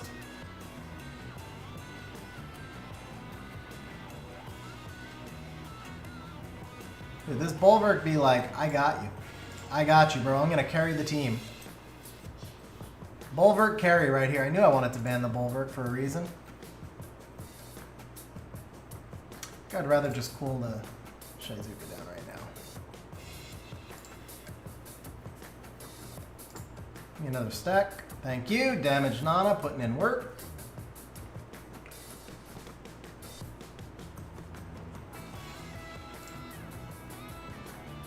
There we go.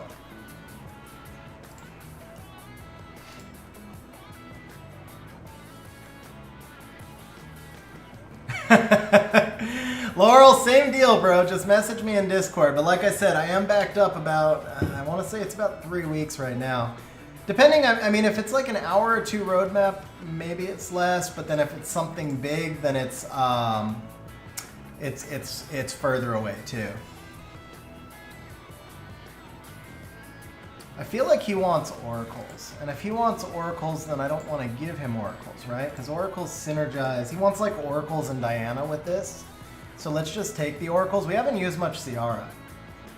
Yeah, see, there you go. Diana, he was going to run some oracles. There's probably a Juno coming, but he was going to do like triple oracle. That's fine. We can deal with the Abellio. All right, now, what do we want for our final trick? He's got some sustain. I feel like we need some sustain, or we could go Coco or Masha for a straight snipe. I kind of like the Luis here, though, because his only strip is the Diana, right?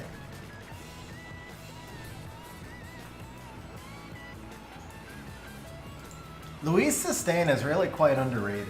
The invincibility comes in clutch, too. Obviously, Wusa's damage is nicer, but Luis does so much more heal.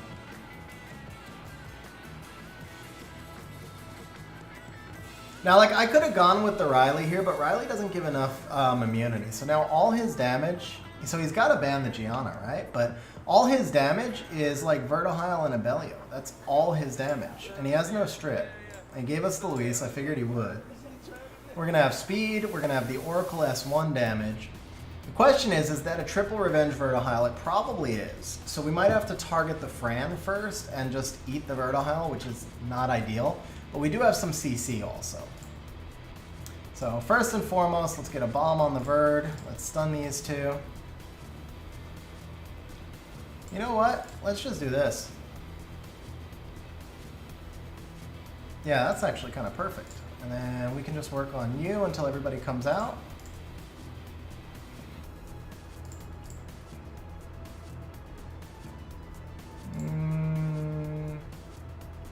Good. I actually don't care if Praha takes a turn here or not, so no big deal for that. That's a revenge freaking Wusa. Nice.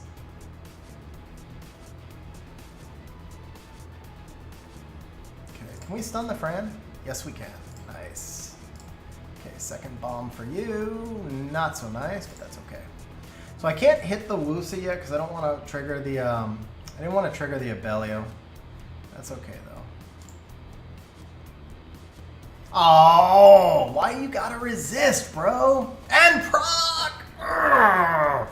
We had this like completely under control, and then he just pulls back-to-back crazy RNGs.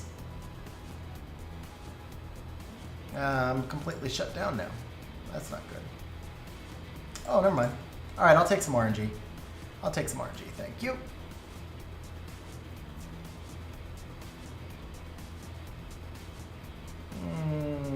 Okay, so now we do need to protect her.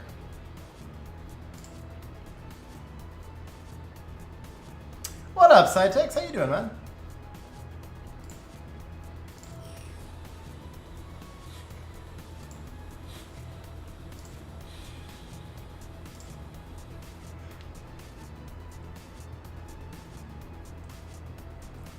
I'm gonna lose the Giana, aren't I?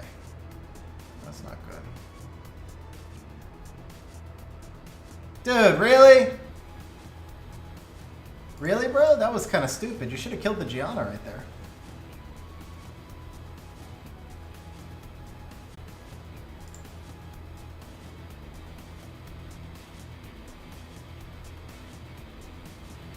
Well, I guess he knew the procs were going to favor him.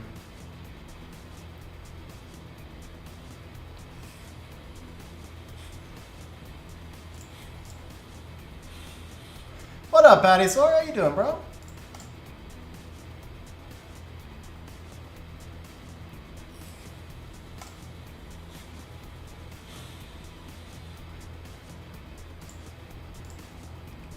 You. And you. Praha should be up here in just a moment also. Well, I'm on Wojo's account right now. On my account, I'm about 200 spots out. I'm like rank 430, so I'm about like 130 spots out. I'm like rank 430 right now, something like that.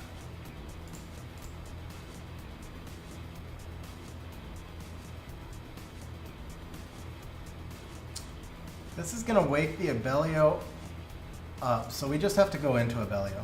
There we go. Come on with these procs, bro! Oh, this is getting silly.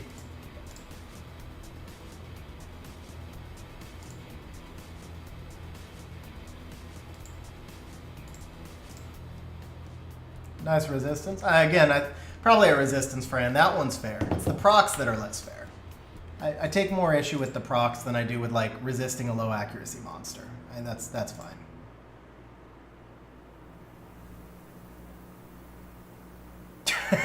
Nice stun.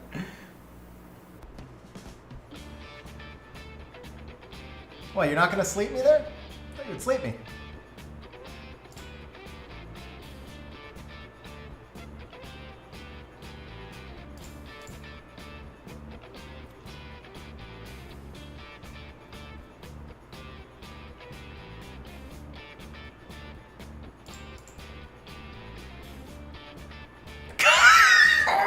Are you kidding me right now?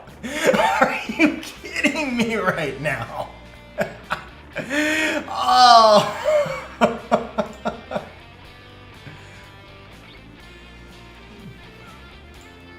Go away. Just go away, Abelio. Okay? Go away, Fran. Just go away, Fran. You too. Alright. You know what? Let's just protect you. That's fine. What up, Vlad? How you doing, man? He like did not miss a freaking proc. he did, and then he's in. Oh, hold up. No. No emotes. No. Dude procced 150% of the time, and then emotes a sad face.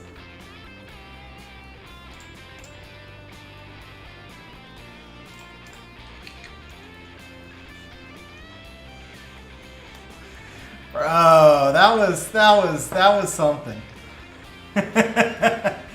Dude, how could he couldn't have procced anymore? The Vertihell was on revenge. Every other monster procced every time. The burn was the only thing that didn't proc.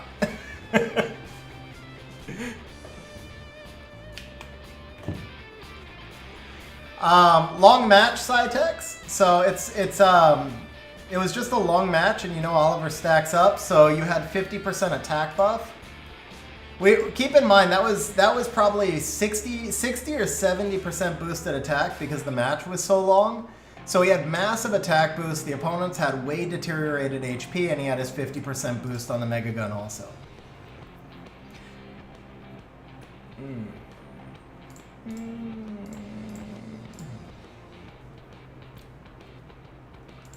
I would assume he'll run Juno Diana here. Yeah, I was melting things, but it was a long match to get to that point. Do I want Coco or Fang here? I think I want Fang. Fang would cause him some real headaches here. Do I want Luis or Praha or Nana? Carnal. Maybe Carnal? What about the Ren? Could this be a Ren fight? No. We actually, you know what we need? We need the Ganny. Yeah. Hopefully this is on a damage build. Oh, it's okay. I think we have enough damage here.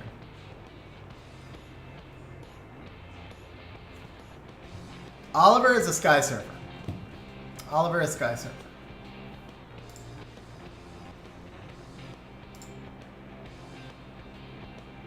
He can't reset everything. He can cycle. You normally really don't like to give Leo Verd, and that Josephine's going to be brutal too.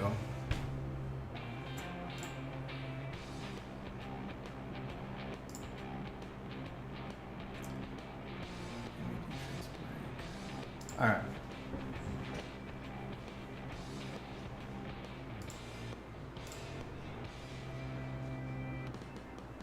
So he'll reset the Giana.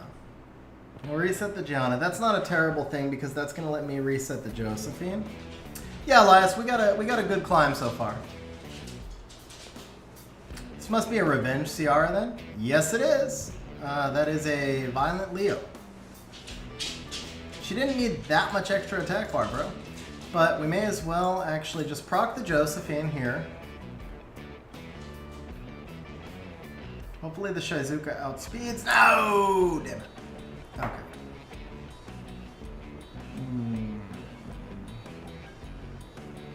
Did I misplay this? I think I misplayed this. I feel like I misplayed this. No! Bro, that is so not what I did right there. I ran out of time because I misplayed, to be fair. Yeah, I ran out of time because I misplayed.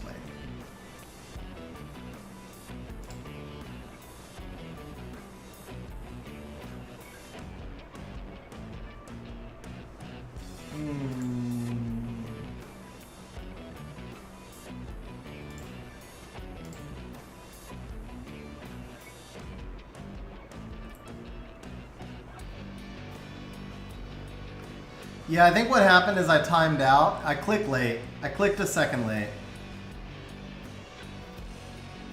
This messes me up now though because I can't reset the Josephine.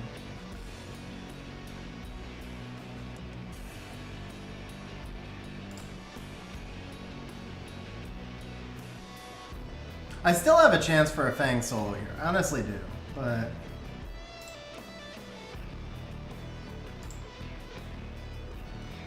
I can reset the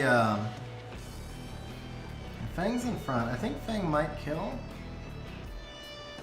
I need the Shizuka to stop proccing though. She's getting back to her S3 too quickly. Yeah, that hurt. Oh, we didn't get the kill either. So now he'll go S2, yep. Oh, okay. Okay, that wasn't bad.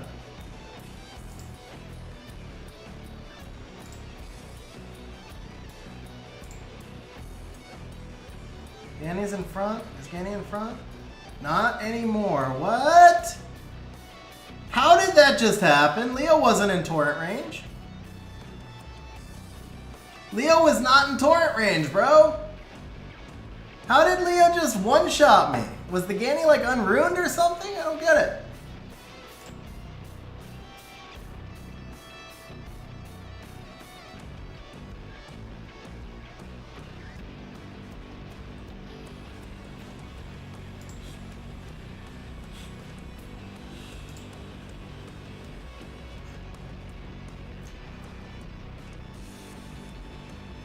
Ah, the Shizuka was in front. That's GG.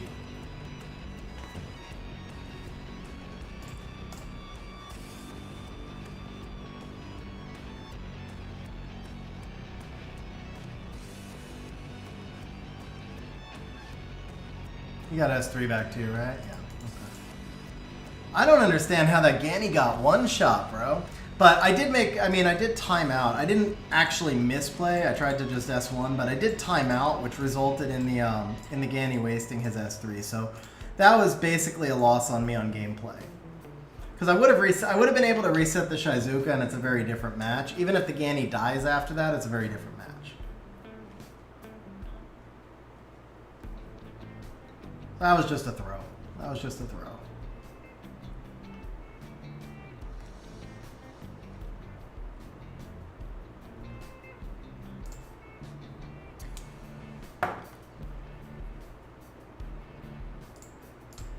I think the Oliver Nana might actually be a better open here. I've been countering Oliver Shizuka, which is what I do on my account.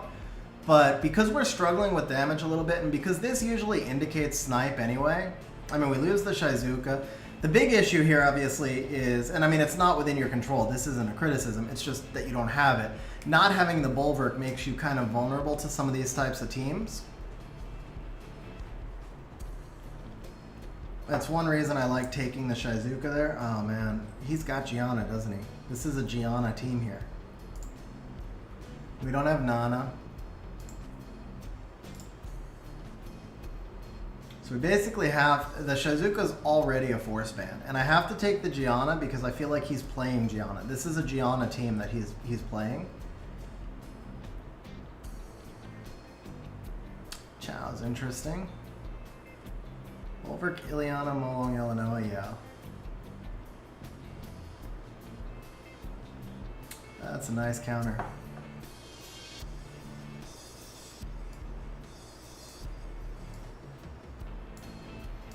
Fang didn't quite do enough damage. I think he's lacking some additionals. Could go Charlotte, we could go Savannah.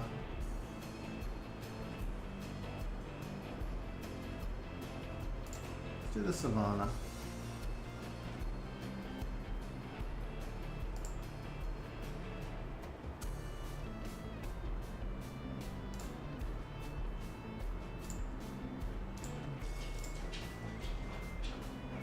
The resistance will play on the Savannah. 81 is better than nothing.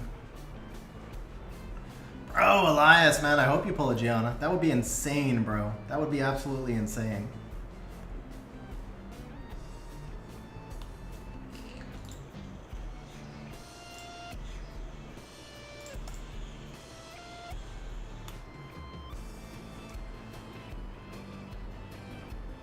Made no difference if I put the bomb on, actually, that was stupid. I should have just held the bomb and detonated.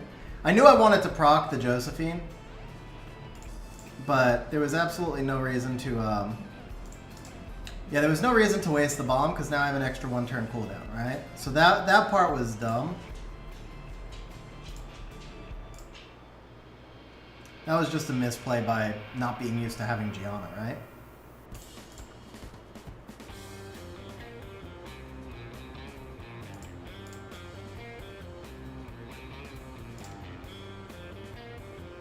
Oh, we didn't get the kill. We didn't get the orb. That's unfortunate. That's unfortunate. Love the cycle with the Giana Praha though. I feel like the Giana Praha might be, like, it feels so clean when we have the Giana Praha, man.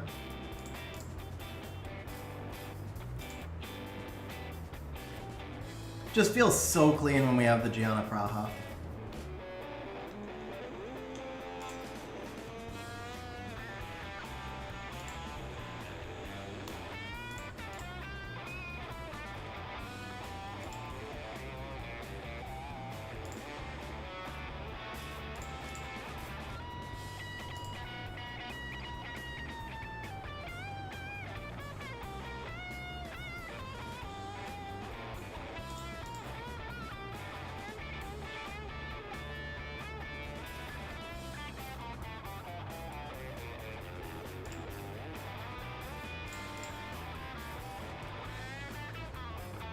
There it is.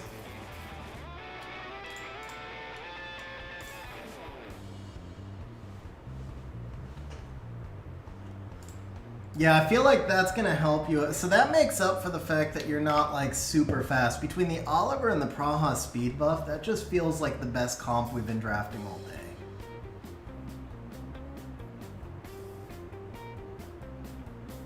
I mean, you obviously can't work that in every single time.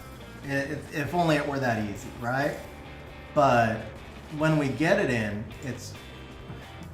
That's going to sound really bad. When we're able to draft that comp in an intelligent fashion, it feels like a winning comp.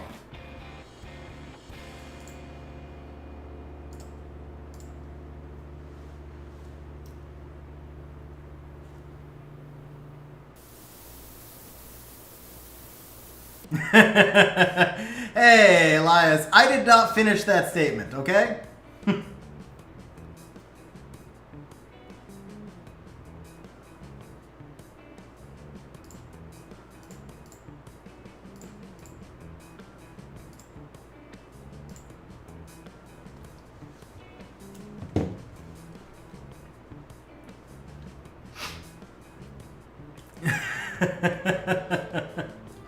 Did you pull a Sagar? Congrats, man.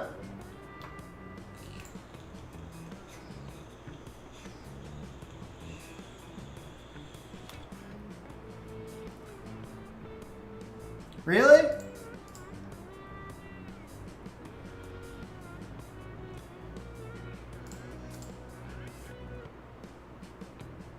Oh, perfect. What up, Pippaman? How you doing, man?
That could be a problem.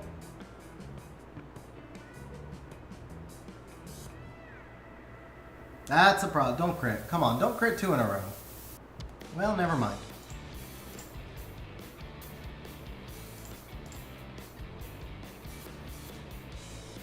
What? How does he survive that? How does he survive that? No way. And he procs? I feel like maybe I misplayed this. I mean, he got lucky with the crit, but...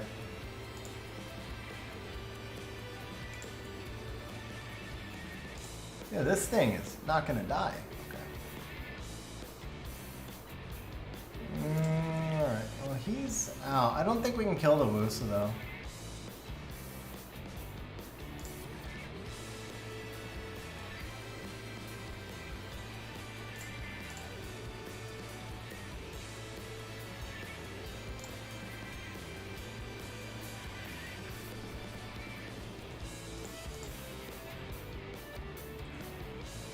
Yeah, the Wusa should win this. Honestly, the Wusa should win this, because I can't debuff, I can't cycle. He's got element advantage, and he's got his S2. If I had landed some debuffs on that S3, I had a clean shot on the S3, but... see if we land anything here. Yeah, 3 glancings. The Wusa gets weaker as the fight goes on, but it won't matter.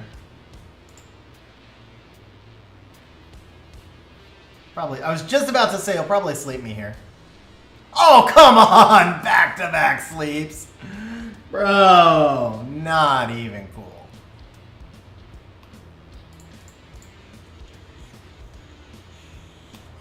Honestly, though, the Carnal was a bad pick.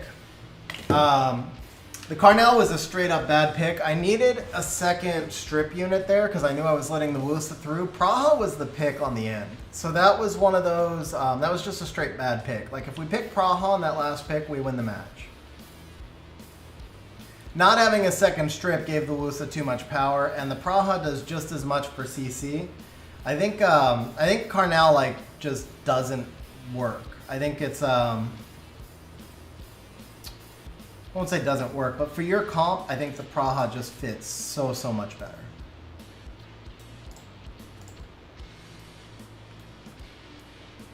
Or for your box. For your box, the Praha fits so much better.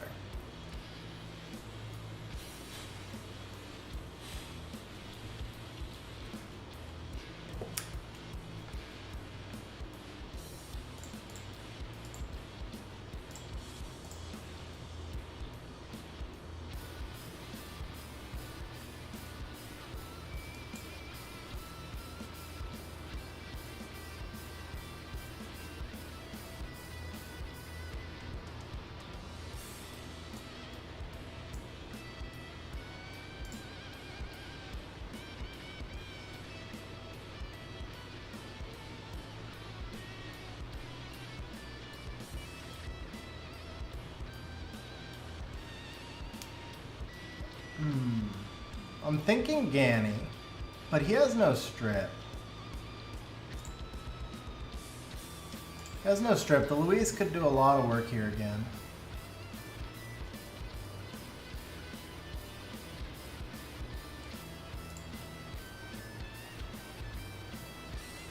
Heigang protects the Masha, but that's it. Shizuka does so much more for him here.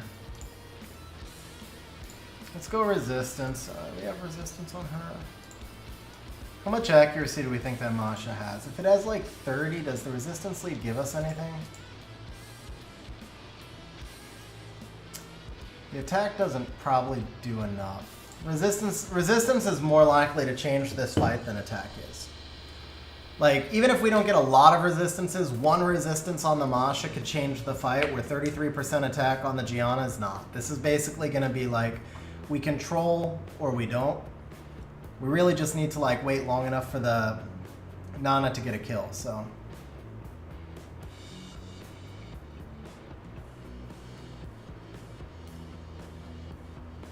Yeah, there you go. One resistance changes the fight.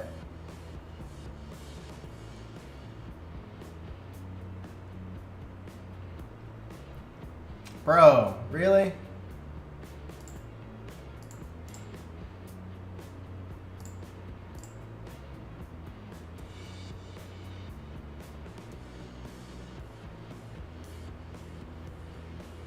Yeah, the test of Iod, it's all good.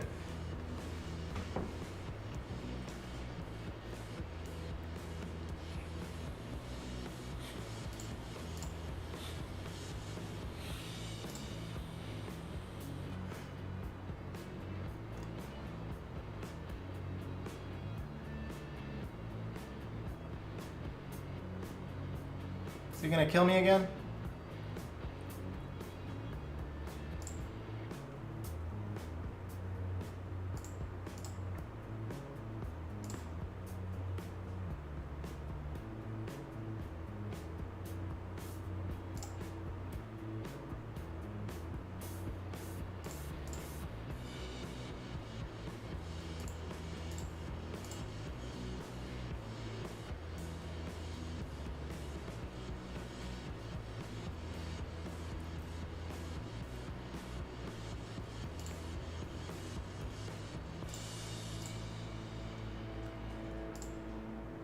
Pro daughter right here. Pro daughter.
Yeah, even with some bad RNG, we were fine, William.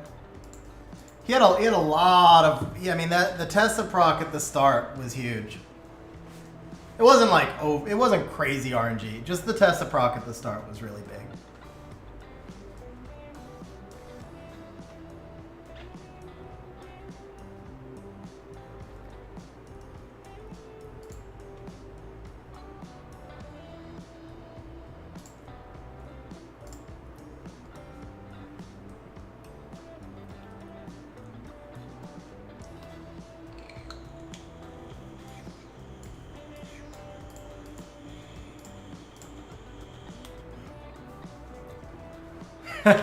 I'll let you know when I get there, bro.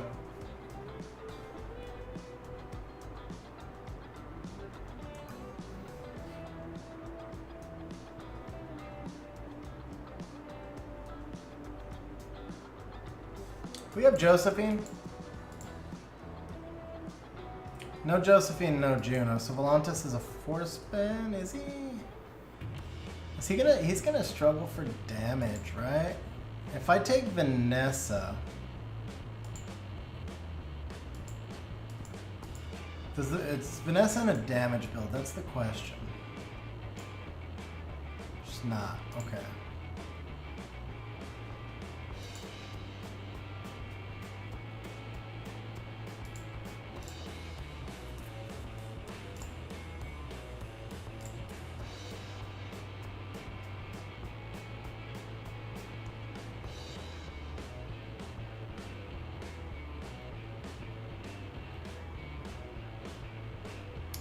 Gonna really struggle to outdamage that Molly.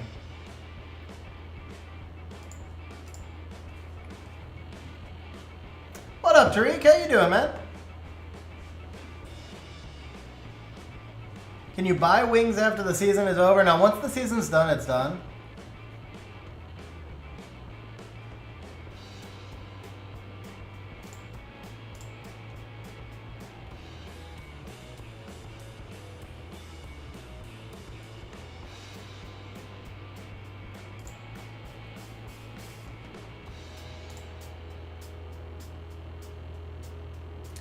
So who's he most likely to target? Shizuka or Oliver? I think even if he wants to target, what? Dude! Okay, that time my freaking PC froze because I put the click on Oliver, man. I put the freaking click on Oliver and it just didn't do what I told it to do. That's such BS, man. I mean, granted, it doesn't change much. It doesn't actually change anything because, you know, he gets the snipe on the Shizuka either way, right? But that's still kind of BS.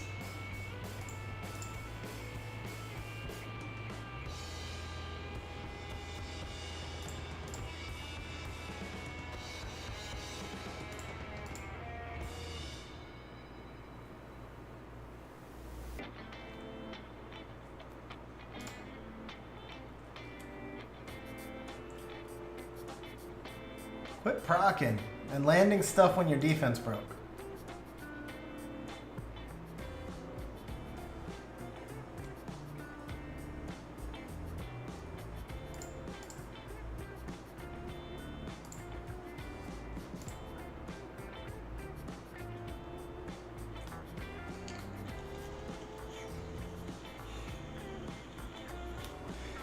All right, we get it. RNG favors you. I don't know if I was outdrafted or if I didn't have draft options. I think I was too fast on the Tessa, though. Honestly, I was too fast on the Tessa. Like, I could have held Tessa for a 5 pick there. I didn't think ahead, so I would say I was outdrafted. I'd actually say I was outdrafted there.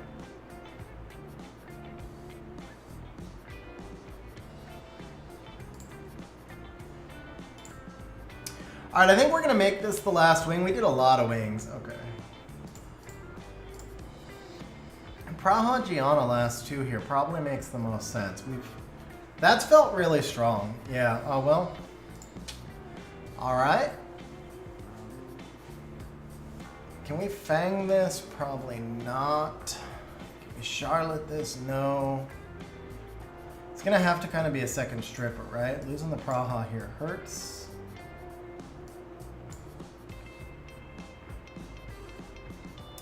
Can Ethna this? No, she wouldn't have enough damage. I guess Chung. I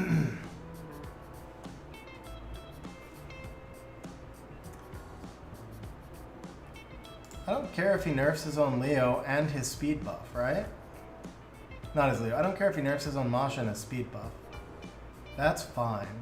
Question is, do I care more about the Bulwark? I think I do, because I have no sustain, but he gets big sustain from this also, right? Let's not let him have the attack buff, because then I can control the Bulwark after. Yeah. Now, do I want attack or HP? I need HP here, because he's gonna get a big hit with the Bulwark on turn 1.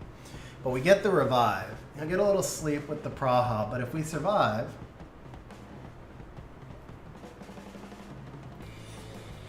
season finishes, I think, on the 24th.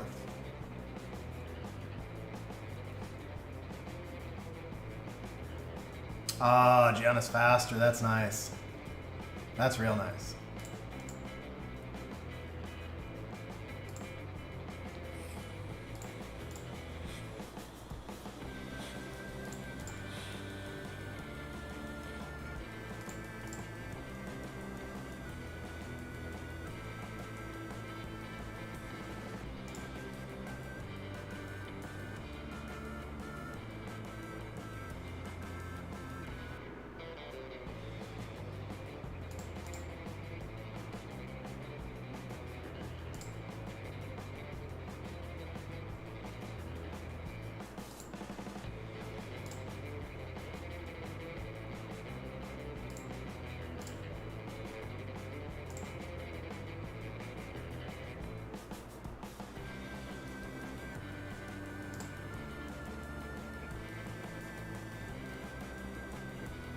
That worked out nice. All right, we'll do one more. We'll do one last one, and then we're going to wrap up stream from here.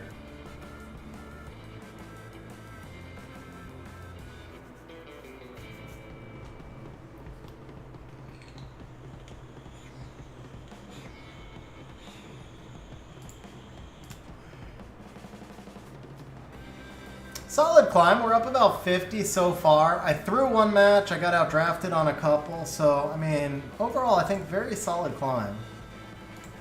So this is inviting the Bulwark, but I think the Giana Praha seemed to be pretty strong against that. I've been afraid of the Bulwark, but we've won every time we've faced Bulwark, I think. It's just about being able to set up enough to deal with him.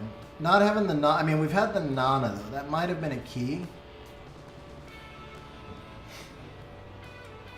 If I could get him to bring out a Diana, then I could on Taurus last pick. Bro, that's toxic. I think I like this still, because the Praha is going to be really strong against the Juno. Like the Praha and the Juno. Praha and Giana together can kill the Juno, which is one of our big counters. It's another reason this works so well together. So he's going to bring Leo into double Oracle. That's cool with me. That is totally cool with me. I could see this being Coco, but Antares probably makes the most sense here. Oh, come on! Okay, well, we still got the Diana. That's what I was shooting for.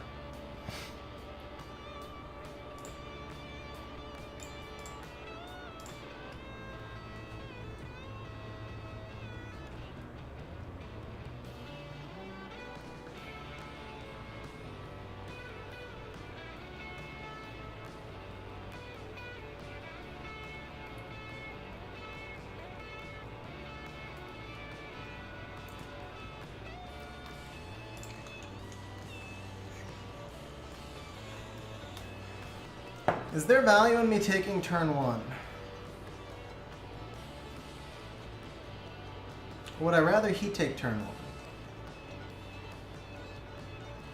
I feel like I would rather he take turn 1. I think I'd rather he take turn 1. So that forces him to make a decision with the Riley. Does he go S3 or S2?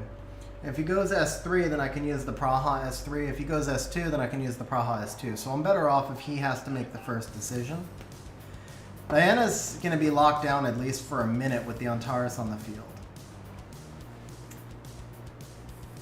So he does go S2. But he might actually just work his way right out of it anyway. Oh, nice counter. Alright, so we'll do this. This puts the Giana in front also, so now the Giana has to make her own decision. Yeah, she'll go shield, that makes sense. Now I won't have any immunity for 2 more turns unless the Riley procs. There's no stuns yet, so we can hold this for a minute because we also get some Oliver control here. Eventually Antares will take a turn. Diana's not up, so let's see if... Yeah, there we go. We got some stuns.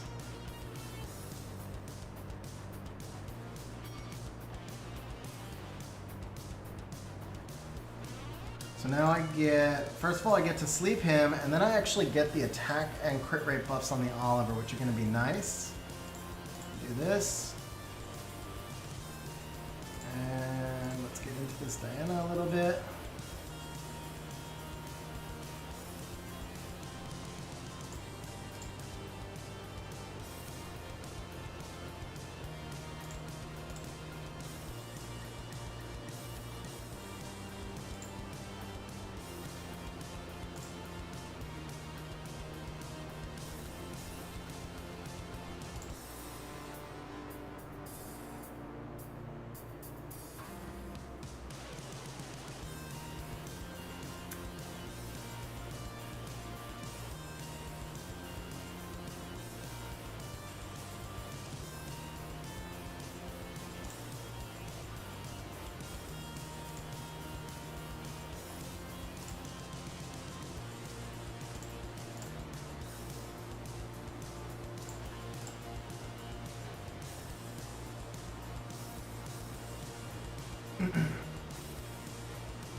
Ah, that stun hurt.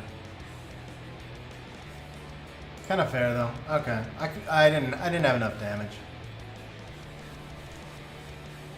I also probably didn't play this well. I'm not sure if I had another way to play it, but it felt like I didn't play it well.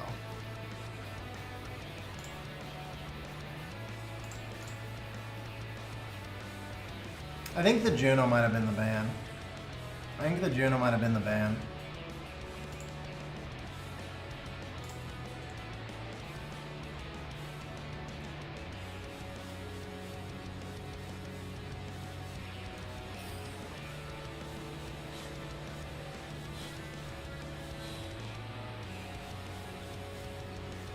Antares dies now, yeah. Yeah, I think Juno was the ban. I think I messed this up. What did I ban again? I don't remember.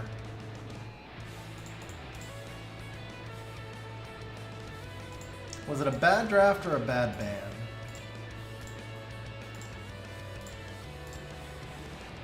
I banned the Nana. It was a bad ban. Yeah, the Nana, I thought, yeah. Yeah, it was a bad ban, man. The ban was Juno. Yeah, I do side text. Look for the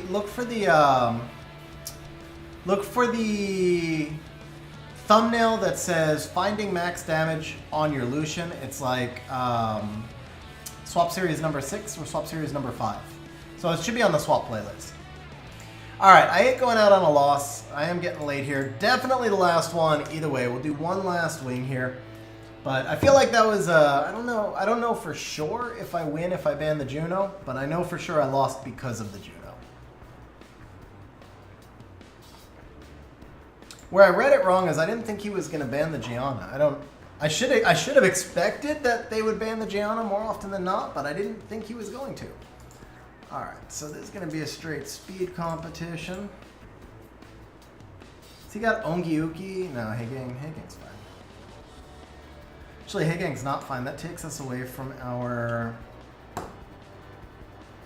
Now I can't use the Ethna, huh?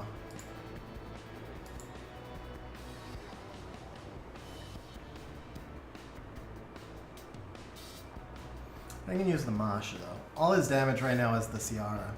Yeah, so definitely use the Masha. Double speed leads. I could go Triton. I could go Ethna. If I go Ethna... Actually, you know what? If I go Ethna, I can push the Ciara out of order, and then that's still fine. Yeah, I think that's still fine. Let's do the Ethna. I may not even have to let the Ciara through. Oh yeah, I have to let the Ciara through. For sure. Okay.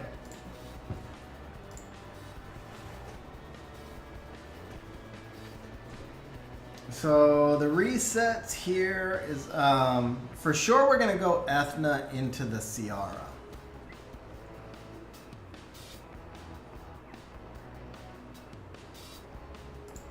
No, we could just do glancing here, actually. No, we can't.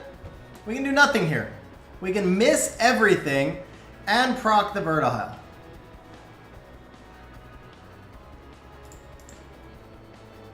And get stunned and proc the Vertihile again. That's what we can do.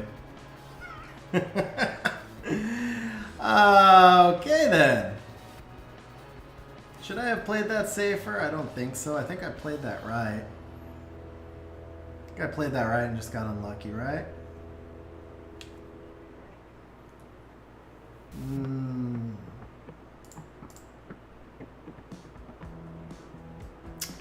Well, there you go. Resistance anyway.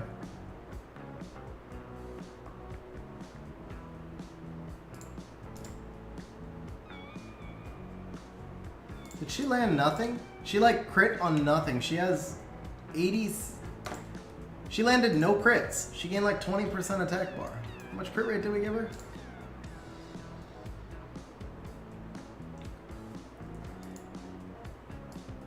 Yeah, it's the... I actually think I played it right. 91 crit rate. Yeah, well, see, the thing is, first of all,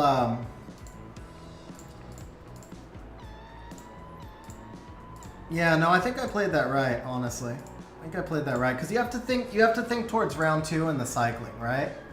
So let's say I reset the Bastet with Sekhmet.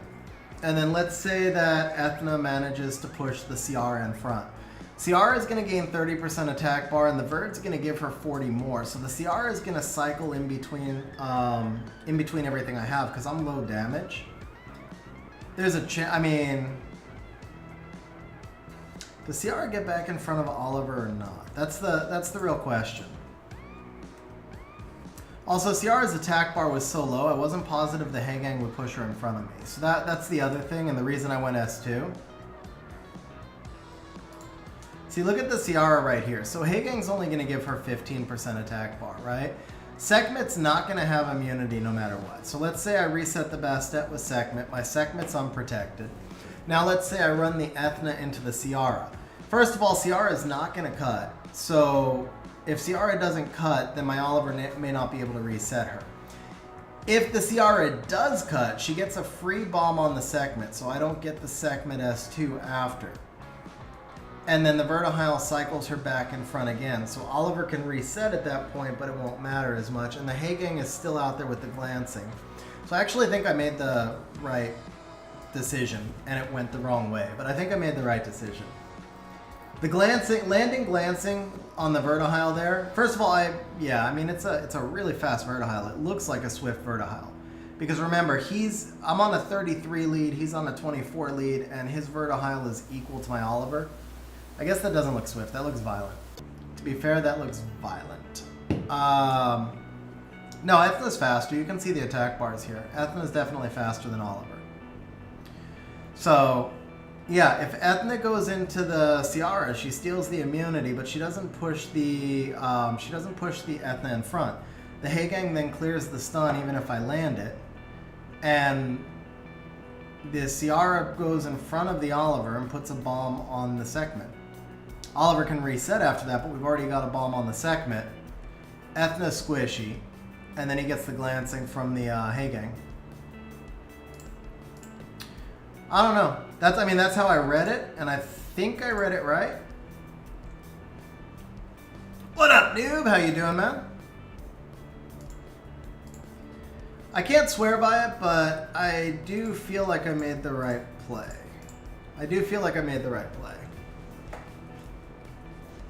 Because if I can't land glancing, that Verd's going to run circles around me, and I'm not reading it as a triple revenge Verd. With him being picked, with that Verdahile being picked with the Bastet, I generally don't read it as a triple revenge Verd, especially because my only AoE at this point is the Moor.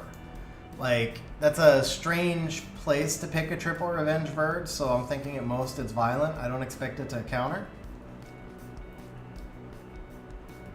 Yeah. No, I think I made the right play. I think I made the right play. If Sekhmet lands her stuff... Oh, you know what, though? I made the wrong play because I just remembered something. Sekhmet's not skilled up. Oh, she is skilled up. She is skilled up. Yeah, then we had an 80% chance to land, so her landing nothing was just a bad break. But if she lands the glancing, it changes the fight a lot more than stripping.